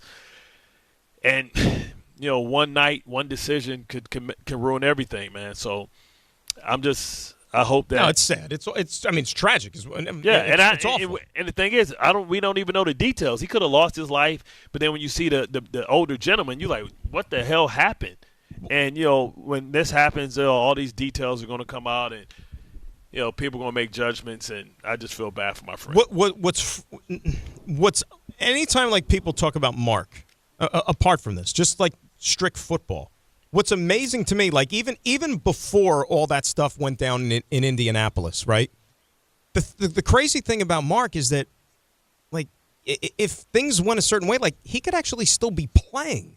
Maybe not as like a starter, but like he could still be in the league if he wants to. Meaning, like, remember he was only taking a few picks after Matthew Stafford, right? And Matthew Stafford was the MVP of the league this year, and Mark has been out of the league for close to 10 years. You know what I'm saying? Like, it's crazy how, like, those dudes were in the same draft. I don't even know how long he played. How many years did Mark play? He played. Did he last? He played 8 years. Wow. 8 years. Man. Like, and you think about some of these backups in the league that played. Like, you look at Andy Dalton. Yep. Mark was done at 32, and out of those, he basically was in the league 10 years. 2 years he didn't play at all. So he was actually like a player for 8 seasons. So he was in there 10 years technically? Mm-hmm. Because, well, I don't think he was signed to anybody. 13 he didn't play, and in 17 he didn't play. Was Dallas the last place he was at? Washington. Washington was right after Dallas. I would think that he could have been somebody that, like Tyrod, that should have been able to play and be a good backup for like 15 years. Well, look at your backup quarterback in 2010. No, in 2010, Mark Brunell. Yeah. Remember, he was a backup till he was like 40. Yeah, he was 40. Because he had just did something and stuff. Yeah, and that's a good check. And you want to talk about inflation, backup quarterbacks then were making at least like $1 million something. Nowadays, backup quarterbacks are making in the neighborhood of like 3-4. Isn't that crazy? Yeah, it's crazy as hell, man. That kind of money would be a backup quarterback. I would come back as a backup quarterback making $8 million a year to do nothing. And you don't even got to play. Like, remember that dude? Now he's retired, but I think he's doing like Eli? media stuff. Nassib? No, Chase Daniel. Remember him? Oh, yeah. Dude, he was getting paid great to be just like an insurance policy. He made a great living. Chase Daniel made probably at least close to $75 million in the NFL as primarily a backup. Yeah. And good for him. God bless him. That's some good seed money to have. Really and truly is. All right, quick timeout. When we come back, we got to get into the Giancarlo Stanton stuff because that to me is still, I don't know if it concerns you or not if you're a Yankee fan because we dealt with this last year, but it is so peculiar that we're playing this game again. It's Dan and Bart. It is B and C. We go to 1, then it's a K show right here on ESPN New York. Good Karma Brands is proud to be an equal opportunity employer, providing equal employment, development, and advancement opportunities to all teammates and applicants. To learn more about careers with us, please send an email to talentacquisition at goodkarmabrands.com. That's talent acquisition at goodkarmabrands.com. Have you ever wanted to go to the NBA Finals? Well, now's your chance, courtesy of FanDuel. All you have to do is use your profit boost on an NBA future, and you'll be entered for a shot to win an NBA Finals trip for two. NBA futures let you lock in your pick for who you think will go all the way, whether it's a team to win the championship or a conference title. Have you ever wanted to go to the NBA Finals? Well, now's your chance, courtesy of FanDuel. All you have to do is use your profit boost on an NBA future, and you'll be entered for a shot to win an NBA Finals trip for two. Visit FanDuel.com/local to get started. Play your game with FanDuel, official sports betting partner of the NBA. 21 plus and physically present in New York. No purchase necessary. Limit one entry for Profit Boost token. Opt-in required. Must apply Profit Boost token on select market. Restrictions apply. See full terms, including methods of entry, at sportsbook.fanduel.com. Start with a gambling problem, call 1-877-8-HOPE-NY or text HOPE-NY 467-369. If you've been injured on a construction site, then you need a lawyer who knows New York's unique labor laws. At the Parisman Firm, they have decades of experience handling construction accident cases and a proven track record of delivering huge results. Their team has already recovered nearly $1 billion for hardworking New Yorkers. From scaffold accidents to slip and falls and equipment failures, they've got your back. Call the Parisman Firm now at 718-WORKERS. That's right, 718-WORKERS, because your case is their cause. Get the justice you deserve today. With Progressive Customer Service, there are lots of ways to connect with us, so you never have to miss a second of your favorite sport. Because you'd much rather watch a ball go through a net 124 times in 48 minutes when you don't really have to pay attention until the last two, and then somehow those 2 minutes will take an hour. You don't want to miss all that. Luckily, you can chat with Progressive on our app, online, or over the phone without missing a single one of those times the ball goes through the metal circle. Progressive Casualty Insurance Company, affiliates, and other insurers. Not available in all states or situations. Access to education changes lives. That's why National University provides flexible online and hybrid programs from associate to doctorate degrees. Since 1971, NU was built to serve non-traditional working and military learners nationwide. NU understands the demands of work, family, and service. Each year, more than 130,000 learners trust National University to move forward. Visit nu.edu to learn more. Don, Hahn, and Rosenberg is live from the Big East Tournament presented by Schweppes, Sun Cruiser Vodka Iced Tea, and Samuel Adams. Join DHR broadcasting live from the Irish Exit inside Moynihan Train Hall for a Big East extravaganza. Big East legends Charles Smith and Walter Berry will join us on site as we break down the action and relive the glory days. All courtesy of Schweppes. Stop by beginning at 3 p.m. Enter to win great prizes and make the Irish Exit your headquarters when the Big East takes center stage. Sun Cruiser Vodka Iced Teas available at Bourbon and Branch and Taylor Pub. Must be 21 or older to purchase. Please drink responsibly.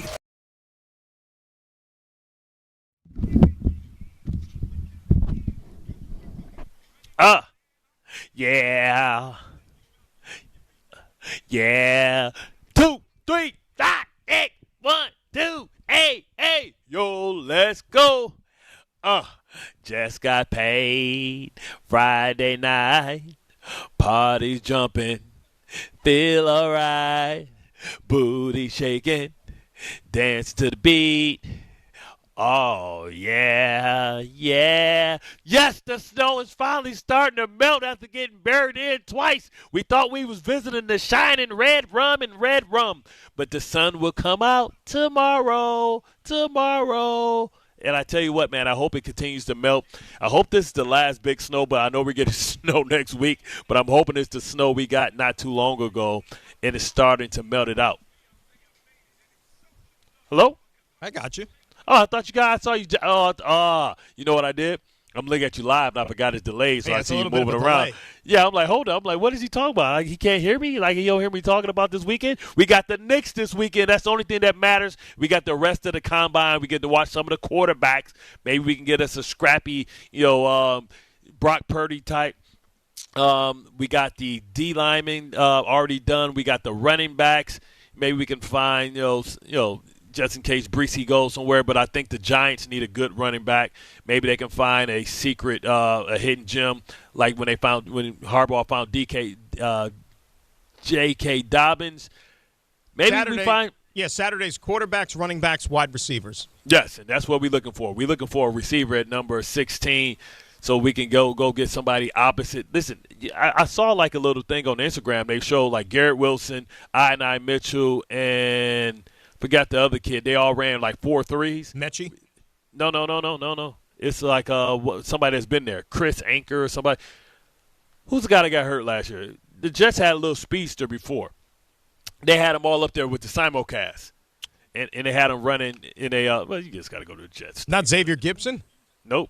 It's Not Isaiah Williams, would it? No. Arian Smith. Aaron Smith is a speedster, dude. He's a track guy. Aaron Smith. Yeah, so they had them all there, all them 4 threes. I don't know if we got a quarterback that can throw that deep to get them. Well, you got to be 3-step. That's going to be the biggest problem. I didn't realize I Mitchell ran a 4.34. Oh, yeah, dude, he's fast. He's fast. You know why? Fast. I know he was that fast. He's big, and you almost like don't give him the credit for being like maybe he's as fast as he is. Right, because people don't see it that he's a deep threat. That you put him in a slot, man. 100%. We got to get us a young guy because we think that we can keep I Mitchell for right now, but we need to get somebody that can grow into the position that's a first-round draft pick. Adonai's an X, man. He's an X receiver. You put him out there and let him do his things. They tried, but like I said, you don't have a guy to get him the ball. You got some business to attend to, and Joe's going to help you out here because it is time for our little Samwell Institute. Every Friday with Bart and Carlin, we highlight the feel-good moment of the week. Presented by the Samwell Institute for Pain Management. Now listen, like I didn't have the read in front of me, but the Samwell moment of the week has got to be the heater that the men's ice hockey Olympic team bringing home the gold for the first time in 40 years coming down. That's not going to wear off for a while. We've seen guys like Dan and everybody had this country pride talking about, the gold and how important that was. What a great place that our hockey program is. Shout out to the Hughes family and all that they do in contributing to hockey as a general, but the families that helped out. You talk about, I want to make sure that the women continues to get their flowers too, even though they played well before that. I mean, I think we're a force, man.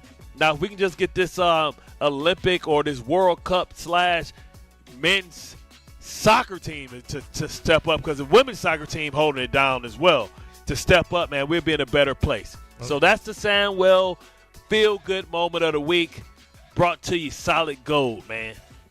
By Samwell Institute for Pain Management. For a pain-free life, visit SamwellPain.com today. How about that? I'd hold my breath on the soccer team in the summertime. I don't think. Why do they suck so bad, man? It's not that they suck so bad. That's the rest of the world kicking our ass, man. But the women have caught up though. Because the rest of the world, as far as men's sports are concerned, soccer is number 1, number 2, number 3. Like you come out of the womb, they cut the cord. And you have a soccer ball that you start playing with. Man, we need to start like taking some of their young talent. But listen, Joel Embiid played for 3 teams, 3 different Olympic teams. We can get one that's make them naturalized citizens, man. Like just instead of giving out gold cards, we giving out citizen cards for anybody that got good soccer kids. We come in, they can come here. Well, Joel Embiid, guess what Joel Embiid's first sport was? Soccer. See. So you want to basically make the World Cup stuff like NIL. Yes, like, I want to start stealing the other countries' young players and bring them here on scholarship and make them naturalized citizens, so that we can compete in soccer. We're only talking 20 families. I got to check someplace. I don't know for sure if that's necessarily a touchy subject or not in this great country of ours now, as far as that whole thing. I thought this country was about winning, man. Yeah, I thought this was about winning. Well, how about this? So I gotta dig in and see the format, because remember they expanded the World Cup from 32 to 48. Yeah. So in the past, like we would always say, if you make the round of 16, like you get at a group stage and you make the round of 16, the single elimination, like that's like the first goal. You do that. Then if you could win that game, you make it to the quarterfinals, like that's great. The best we've ever done, at least since I've been alive, is we made the quarterfinals, I think, in 2002, if I'm not mistaken. And we lost to Germany in the quarters. Oh, what's the guy? Is that the guy, the Donta guy with the hair that his hairline, all his hair just started falling out like he got smacked? Who are you talking about now? the guy that used to be the great soccer player, Donovan or something like that. Landon Donovan. Yeah, then they had his hair, and he came over the air, and it was like, see what he looks like now? Did he shave it all off? No, well, he's still holding on to it. No, he had the procedure done. I think he went to Turkey and he had like the procedure done because now he looks like. Why just didn't ask Drew Brees? Yeah, Drew Brees has. By the way, speaking of Drew Brees, you see he's got a group in the running to be an owner, or the owners of the San Diego Padres. Well, I guess that's generational wealth right there because you're playing the NFL at the quarterback position for 20 years. No, but to your point, no, Landon Donovan had the whole system done, and now he's got a full head of hair supposedly. Oh, nice. That's what I saw. No, but so I got to see we shamed him. But I don't know. Like when you have more teams in the field now, is just making that round of 16 the goal for the United States? Like remember when we had the Gold Cup in the U.S. a couple of years ago? That was tailor made for us to like do some damage, and we didn't even get out of the first round. Like that was an embarrassment. And now we have the World Cup on our grounds on this stage, and we won't even have 2 games. They have to get out of group play. That is a must. Since Messi has been playing for has been living in Miami, can we make him a citizen so he can have to play for us? Yeah, you wish. No, but like I said, like it's almost like baby steps. Like we accept like small goals for the men's soccer team. Man, these baby steps been happening for a while. You know how long we've been hearing it about soccer? Well, look at MLS. Like when MLS first started, there were 8 teams, and this was like 30 years ago. There was 8 teams in the league. Now there's 30, and you're like, there was no way. Like people had doubts. It's two in New York. 2 in New York. 2 in New York, and they're getting a brand new stadium right by Citi Field. People said that soccer as a major sports league would never last in the United States. Well, it's lasted, and it keeps thriving and growing. Well, those are the people that ignored the mass majority of the immigrants that we have, that's their favorite sport, right? They come over here and acculturate and pick up football, American football and basketball, but their first love is probably baseball and soccer. Right, 100%. And that's why they get all geeked up for the World Baseball Classic, too, in a couple of weeks. I don't think people realize just how many, people that we have here that, English isn't their first. Well, I'm sure it's a bunch of haters. Well, not just that, but soccer is huge. Soccer is huge. But what I'm saying is, if it's over here and you can't consume it because you're not in the country that you were born in, then you can't scratch that itch to go see a game live. Soccer game vibe is crazy. Like I went to the one in at Citi Field. You went to NYCFC. Yeah, man, it was crazy, man. They didn't sit down. They got a standing room only. Like, listen, we love football, man. We ain't doing that. No, not for 3 hours. No, they tell you to sit down if you were doing that for 3. Maybe they do it in college, but not. No, that whole section is that, man. My sciatica started flaring up. Like, listen, then you got to call Samwell. For real. You know what I'm saying? At least we know that no cuts, no scars. You know what I'm saying? No pain meds. Just solutions, baby. That's how we problems. Roll. We're out of time. We got to get out of here. Thanks to Joe and thanks to Ray. You are the best, my friend. We'll do it again soon. Have a good weekend. All right. Likewise, brother. All righty. We will see you next week. Kay is up next here on ESPN New York. 17th ranked St. John's looks to get back on track when they host Villanova at MSG. Coverage begins tomorrow at 7:40 on 880 ESPN and the ESPN New York app.